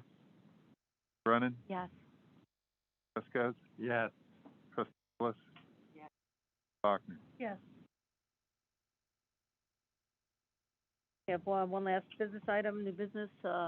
So 9A, this is the appointment of Brian to be the co-chair of the Diversity, Equity, Inclusion. We Right. missed sustainability. Oh my gosh! Sorry, Where Eric. Eric? Eric!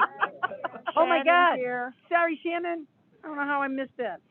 And this is one of the most important. So thank you. Sorry. No problem. What happened? Hi, Shannon. Okay, hopefully this is the most exciting part of the night. Thank you, Madam President and trustees, for having us tonight. My name is Shannon Roberts. I'm very proud to be here on behalf of the Sustainability Commission. I'm joined by my fellow commissioners, Eric Simon, Susan Charette, and Beth Chang on the line, and proud to have served under the leadership of Lisa Gillis and Brennan. We're really excited to talk to you tonight about some progress we've made in relation to our Sustainability Action Plan, especially related to climate. all know we're at a pivotal moment right now in climate change, especially if you've been following the news and things like COP26 and coming out of the glass. So climate is a special issue because it's not something that it's not an environmental impact you keep to yourself. We all have to do our part right now. And, I think we're all seeing impacts of climate change happening, and it's a very, very complex issue to solve. It's something that's going to take government, finance, and private sector to come together to solve. So we're here as part of the government to really do our part, and you'll see here what, some of the start that we've made in starting to look at how we can do our part to solving the climate change challenge. So with that, I'll go ahead and kind of jump in. Talk quickly about, you may or may not be aware at this point, that River Forest has a really strategic sustainability plan that's been built over a number of years and has very specific focused initiatives, strategies, and projects that we're doing to actually drive real action. I've been in the village for just over 4 years now. I have a family. I have 3 young children and 1 on the way. So this is an extremely important issue to me because everything we do right now matters. And I will say, I also do sustainability as a profession. And when I came to understand what River Forest does in sustainability when I moved out here, I was incredibly impressed at how much action there is and how much action we've accomplished since I've been here. So we, as we talk about this in a global context, I think we're all probably familiar with the Paris Agreement. You've probably heard about it. It's the idea that everyone in the globe needs to do their part to curb climate change so that we don't go beyond that 2 degrees Celsius mark. What that means is when we go past 2 degrees Celsius, we're going to see some really irreversible impacts. So COP26 was really focused on where we're at in relation to that and how individual countries are contributing to their part to curb those emissions. Within North America, there's a couple of different initiatives that we signed up for, actually, as the Village of River Forest. So that's the Greenest Region Compact and the Chicago Climate Charter, which I'll quickly talk about. And then, there's local initiatives where we've also signed up for because we felt this was important, related to Planet Green.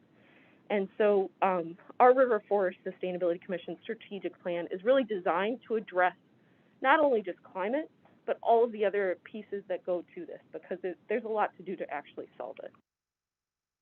So this is the very specific list of things that we've actually all signed up for in this room as, residents of River Forest. Overall, there's the Paris Agreement, but as a community, the 3 main initiatives that we've committed to as a village are the Greenest Region Compact, which again focuses on that reduction of greenhouse gas emissions and resiliency to climate change impacts.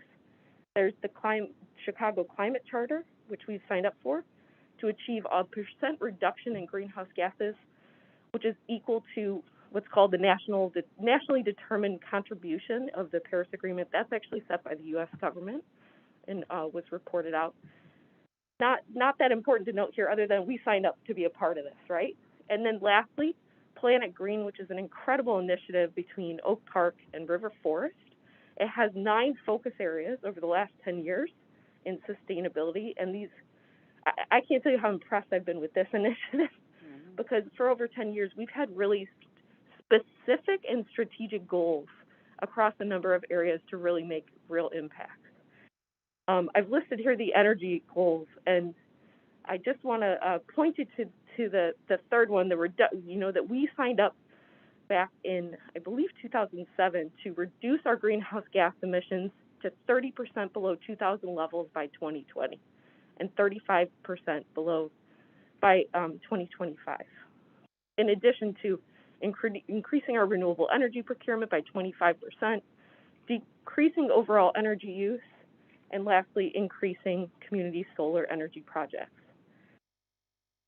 So, how do we know if we've done all of this? And that's what we're going to talk about tonight. Measuring your greenhouse gas inventories is not really it's a little bit of a challenging effort. especially as a community. There's a lot of different ways as a community, both from our individual citizens, but also as just a community with people that pass in and out of our community every day that are creating greenhouse gas emissions that are contributing to this problem.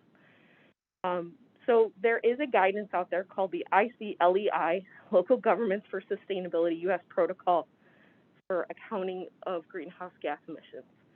And what do you need to know about that? It's a methodology on how you calculate this and tells us how to do it. That's all you really need to know about that. But it's a very complex way to kind of tell us how to quantify these things. And we use that in what I'm about to show you, which is calculating the Village of River Forest greenhouse gas inventory.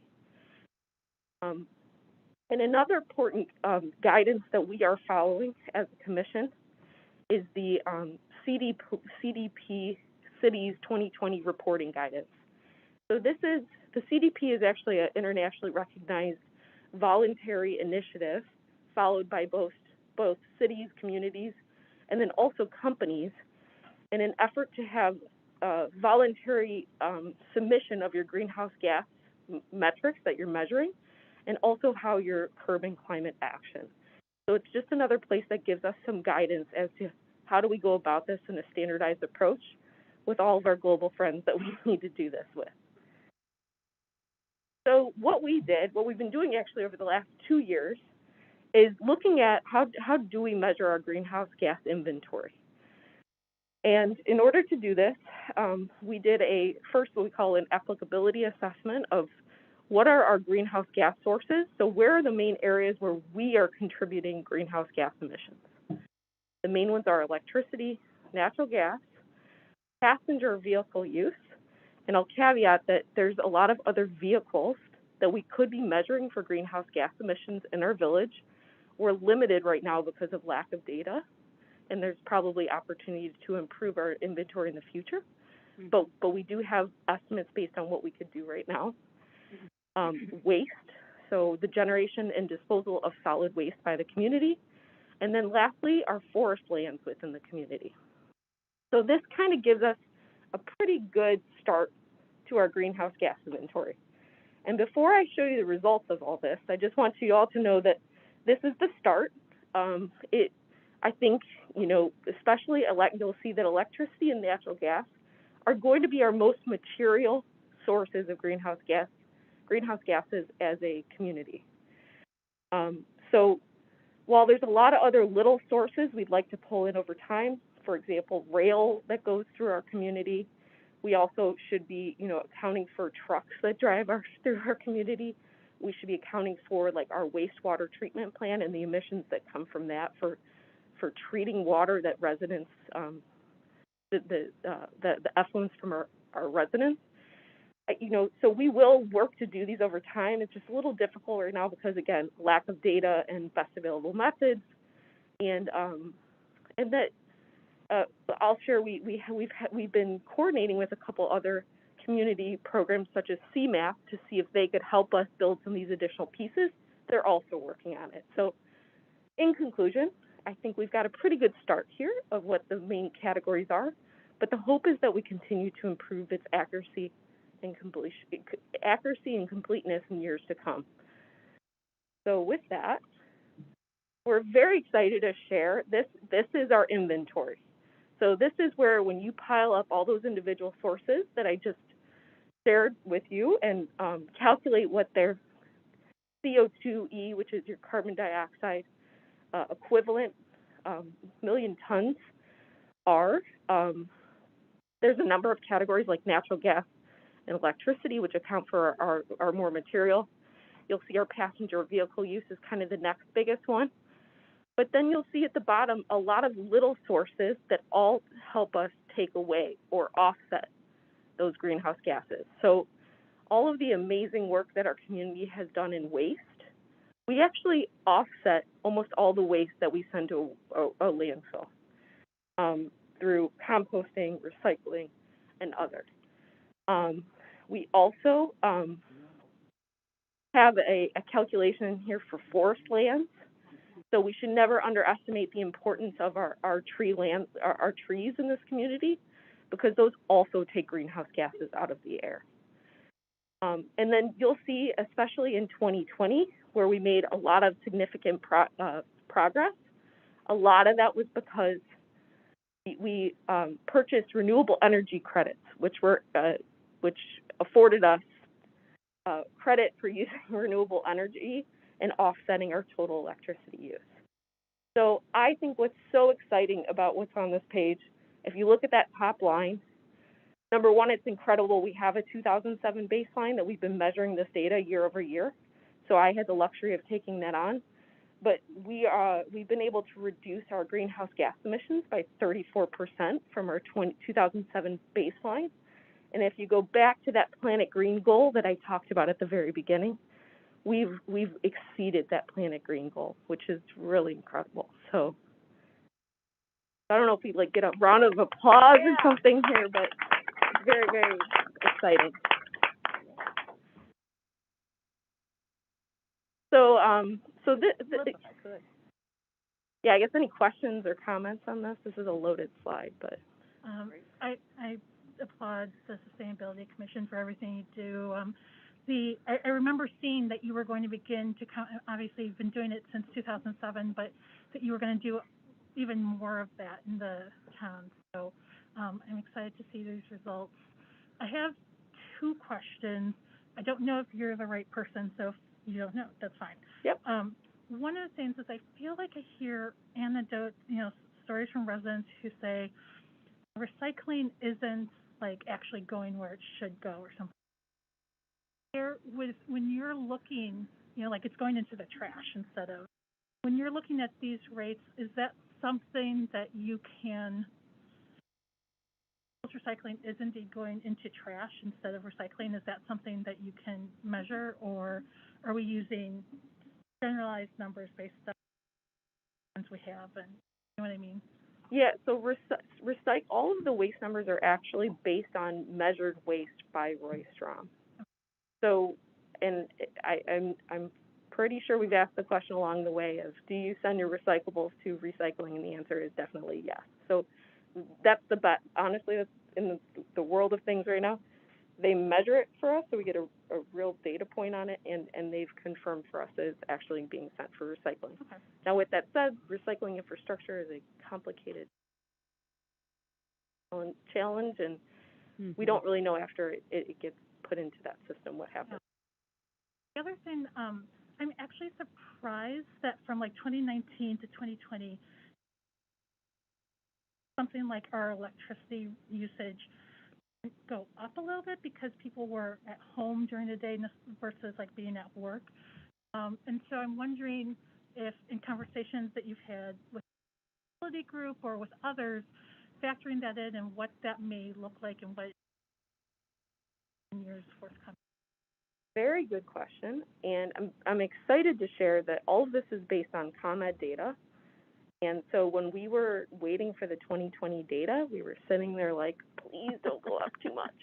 And it didn't. We actually did not increase our energy usage or electricity usage from the grid in a significant way. Now, there's a couple things we can read into. There's been incredible progress from the Soul Smart program for local residents to, implement solar technologies, and technology is advancing. So we could read into a lot of reasons why, but we do know from hard data from ComEd that the electricity usage did not go up significantly from 2019 to 2020. Now, sorry, any other great questions? question. What could possibly just people smart being better? Yeah, and I think so if we talk about what do we need to do from here, right? What does this all tell us? Right. So here's my summary. Right, the one lever we have in climate action right now is electricity. We see our, power and utilities all working to move to renewable electricity. It's not going to happen overnight, but there's a lot happening, especially after this year, and, both here in the U.S. and then globally to evolve that sector from fuel technologies into renewables. Yeah. So one of the key focus areas of decarbonization right now is how do we electrify as much as we can, and then depend and invest in our power and utilities so that they can move everything to renewables. So if we look at our inventory, to me, it's okay if our electricity goes up, and honestly, we should expect it to, because we're going to start all switching to EVs. And that's where we're trying to, if we look at the yellow bar, we want to get rid of that, right? That would be passenger vehicle use, that's gasoline usage. So the idea would be that in the next 10 years, we'll probably see that yellow bar diminish, and a lot of us be driving electric vehicles. Now, with that said, that puts everything into electricity, and we have opportunity to offset electricity through the advancement of renewables. What's tough right now in this is natural gas. There's not really solutions around natural gas other than if we electrify natural gas sources. So, like stoves, heaters, there might be an opportunity for an individual to switch it to electrify. On the other side, I just know from kind of watching industry that the natural gas sector is looking for what can they do to change. They're looking at things like hydrogen. And there's potential that we could be using hydrogen in our houses in the next 10 to 20 years. Because they actually, the gas industry knows that if they don't kind of change with the times, and they're all starting to think about it, that they may not exist in 20 years. So, anyways. Yeah, so Shannon, Senator Durbin did a little presentation to the Illinois Municipal League, and he talked about the infrastructure bill that they passed, and there's a big portion of it that really focused on EV charging stations and automobile plants to really get them to build electric cars and hybrid cars. That he believes with the battery, well, I guess there's a major assembly here in Illinois somewhere, I think the southern part, is it, Julia? That is really setting it up where this is kind of the future. And so I think your point of being 10 years, I think you're right. 7 to 10 years, you're going to see EV stations everywhere. You're going to see many, folks in either hybrid or all electric, because I think the batteries are getting better and more long. Yeah, Bob. So what are we doing as a village to make it easier for our residents who are buying EV cards to get chargers in their garages, or well, we can make easier permits, or that seems to be a little bit of a problem. Or make it, EV stations. Lisa's been doing a great job. I got that part, but there's a lot of people who want them in their homes, and so what are we doing to make that easier for them? Yeah, go ahead, Eric. Yeah.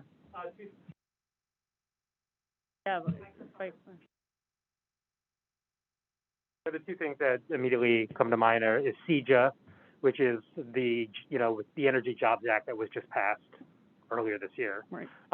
That has we don't know how it's going to play out yet, but that has a lot of funding for residential EV charging, and probably in the form of like grants. So, which did happen nationally and doesn't happen. So you might pay $500 for your EV charger in your garage and get a $250 rebate or something like that. So there's CEJA, and then there is SolSmart. The next levels of SolSmart actually are going to push us to have reduced permit fees in the village, right. As well as a super easy process to get a permit.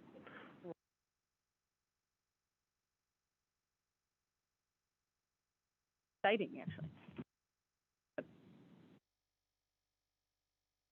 And sorry, I stated some things that I said very specific things about, but we all don't know what's going to happen. I guess this is how we can start to make decisions about how we can decarbonize our individual community.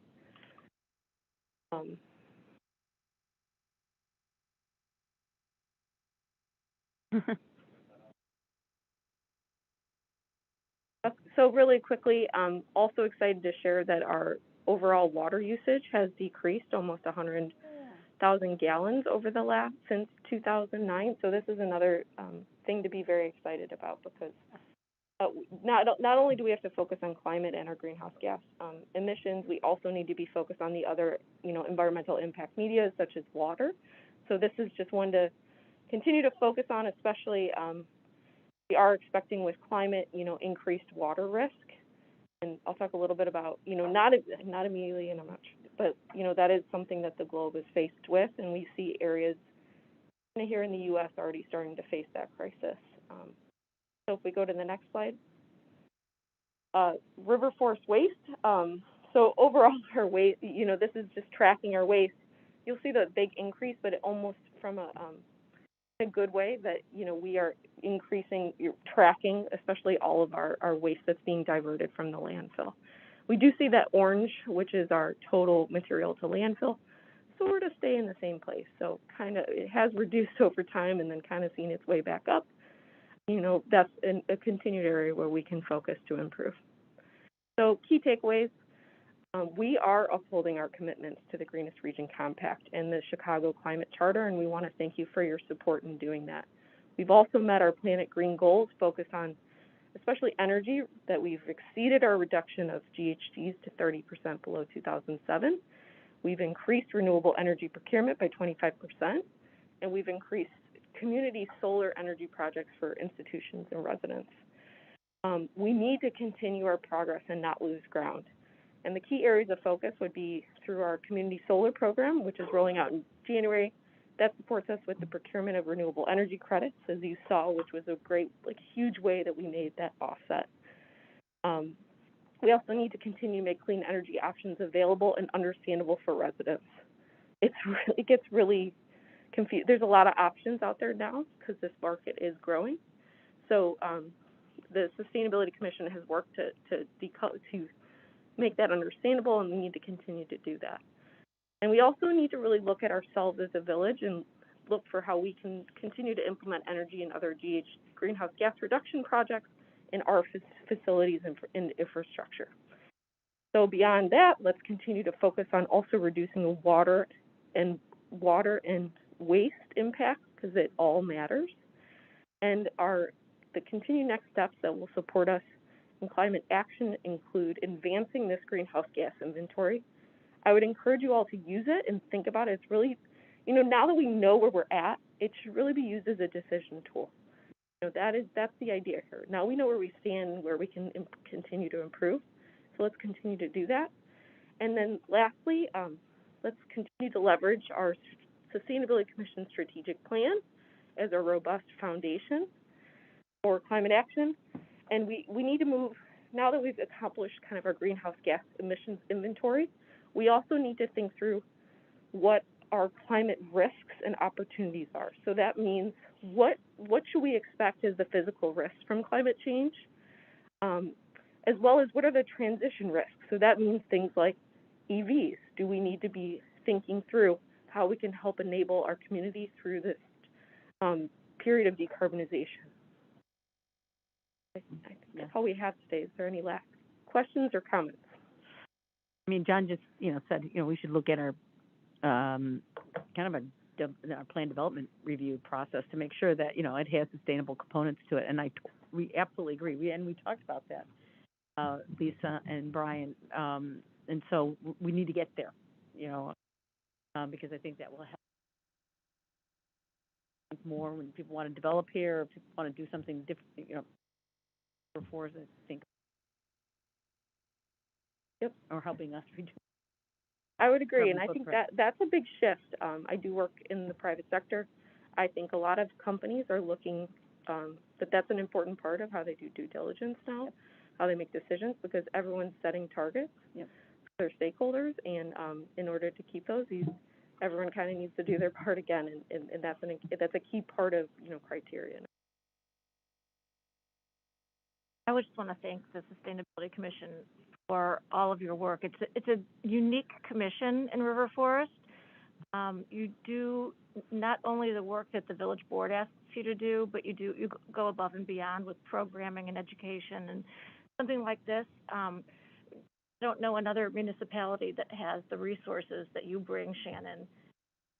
Creating this, we've been wanting this for ever since we got you on the board, on the commission, and here we are. It's just it's an amazing thing that you guys have done and continue. So thank you. I have one question for the commission, and that is, what can we do to help you? What do you need from us?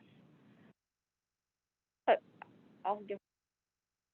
I think to me this gives a really strong decision-making tool for you all to hopefully give transparency and understanding as to where we are creating greenhouse gas emissions and where our levers are to decarbonize. So I think we've asked for support for the main ones that we can do something about right now, which is electricity. But I would continue to start using this in a lot of decision-making. I think it's important to, I think the big shift right now in this idea that sustainability is being talked a lot about is that we have to make it part of everything we do. We have to look beyond a dollar when we make decisions, because the long-term value for things is beyond just cost. It's also about how we're making this, giving a whole idea that we have to incorporate this into decisions as well. Good advice. Yeah. Okay. My name's Susan Shred. I'm a member of the Sustainability Commission, going on my third year.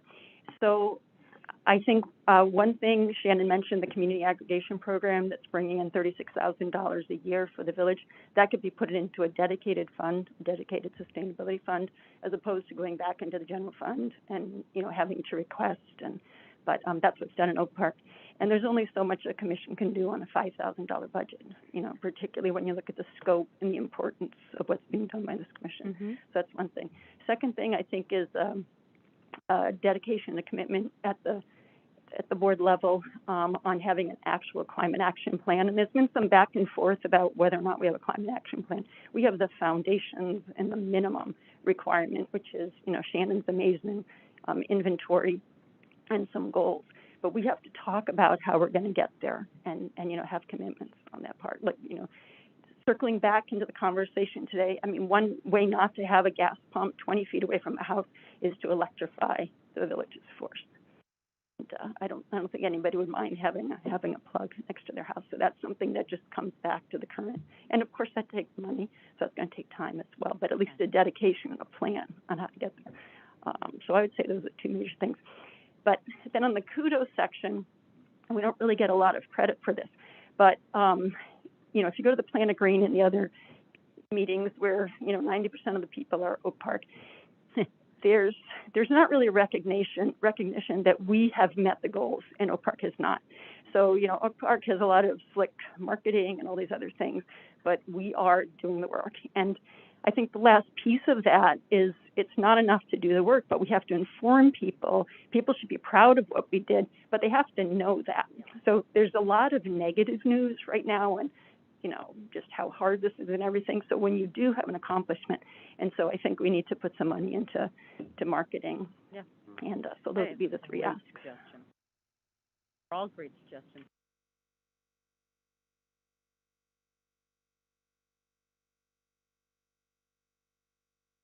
I agree.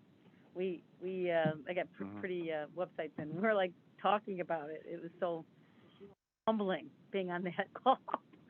We were definitely out.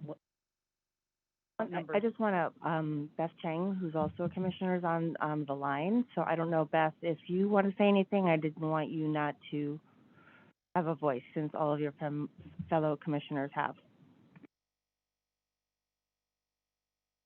I know she might. Well, it's late. It's getting late. Yeah. Okay. Here's that she'll join us. Okay. So you let her know, and we'll let her know. No, I just couldn't figure out how to unmute myself. Can you hear me now? Yes, we can hear you, Beth. Okay. All right. Well, I would just add, I guess the general kudos to, Shannon and the amazing work, and also the original leadership from Lisa Gillis and Julie Mueller, who put together the strategic plan / climate plan that first articulated the idea that everything we did should ladder up towards mitigating climate change. And I think that was really visionary, and we can certainly continue to work to make it more concrete. And I think others have said this, but just to reiterate for the board's awareness, that the big change in the energy from the renewable energy credits comes from the municipal aggregation contract that was entered into a year or so ago, and I believe it's got a 2 or 3 year term. So that is something to keep an eye on in terms of being able to renew that and continue getting those renewable energy credits. And then I guess I would just thank Susan for bringing up the idea of maybe putting some money towards marketing, since, you know, trying to keep up the communications and update the website. You know, I've kind of taken over what Lisa tried to do, but as a volunteer, really, it's a lot to keep up with. And if we do want to have a bigger marketing impact, you know, some sort of regular, I mean, Sarah's been doing an amazing job, and I do want to give a shout out to her. But a bigger marketing impact, more resources would certainly help with that. But thank you, everybody. I do want to add, terrific report. And is it possible for us to get a copy of the slides that were presented today? And also, as part of the marketing communication, it should be put on the Sustainability Commission's website as one thing. So. Yes, it will be. Sarah and I will work on that. But like I said, it's Okay. one of like a long list of the website Correct. for the sustainability page is badly in need of updating. And so we know that it's on our to-do list. One more thing, I just want to give a shout out to Shannon, because we did meet with CMAP, which is, you know, basically an organization that's helping with planning. We reviewed all of Shannon's awesome work, and they did acknowledge that we are ahead of most villages. And in fact, a lot of, they're going to continue to share information because hopefully all the experience and metrics that we have can then be shared elsewhere. One thing to note, initially, we got all of our metrics through Planet Green. We have broken from Planet Green and get our own metrics like directly, because it allows us to be able to do it, I think, more quickly and have more confidence in those numbers. So again, a shout out to Shannon, who kind of, and Eric and Susan and Beth and Carrie and Maggie and Beth. Am I missing anybody? Because you know, and Katie and everybody else who came before them for, I think, really sticking through it, you know, through thick and thin, and having a vision and working to make that vision a reality. Yeah, good job.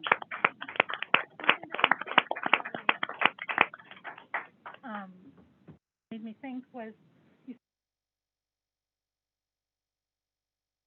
and like when we talk about the potential of like what are going to be the climate costs to River Forest, I think about like this.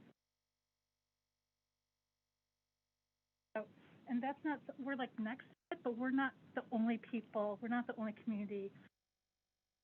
There's like so many other communities around that.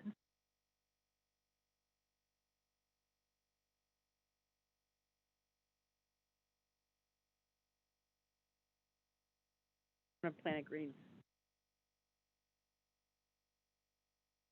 That was basically the, you know, talk about equity and communities. Congratulations, Sustainability Commission. Thank you, Eric, Susan, and Shannon.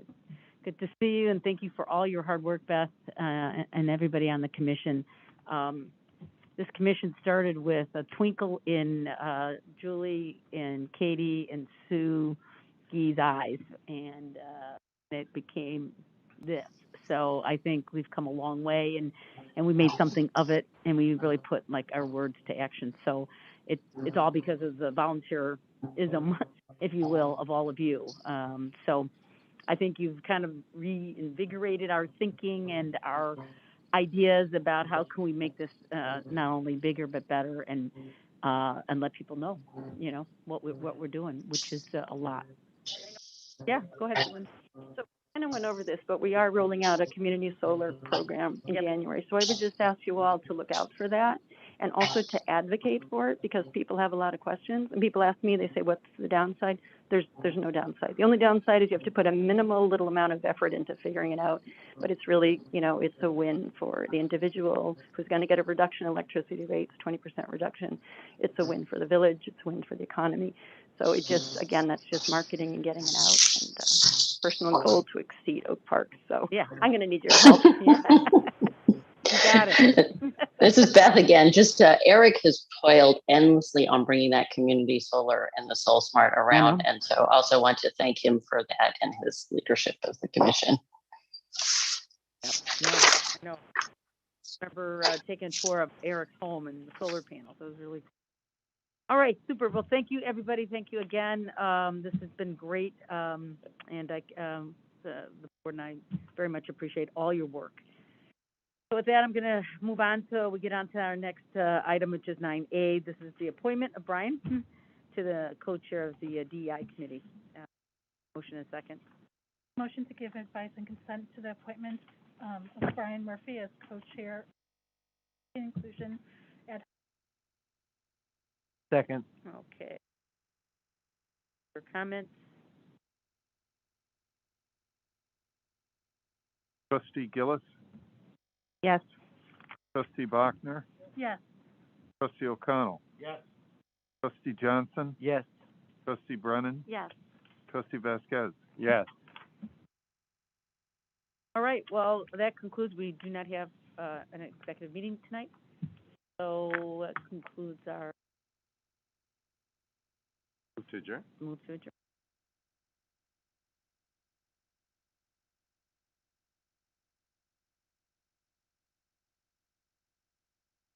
Roll call for this? No, just for adjourning. Okay. Yeah. Yeah, he has All to in favor of adjourning? Yeah. Aye. Aye. Okay, so,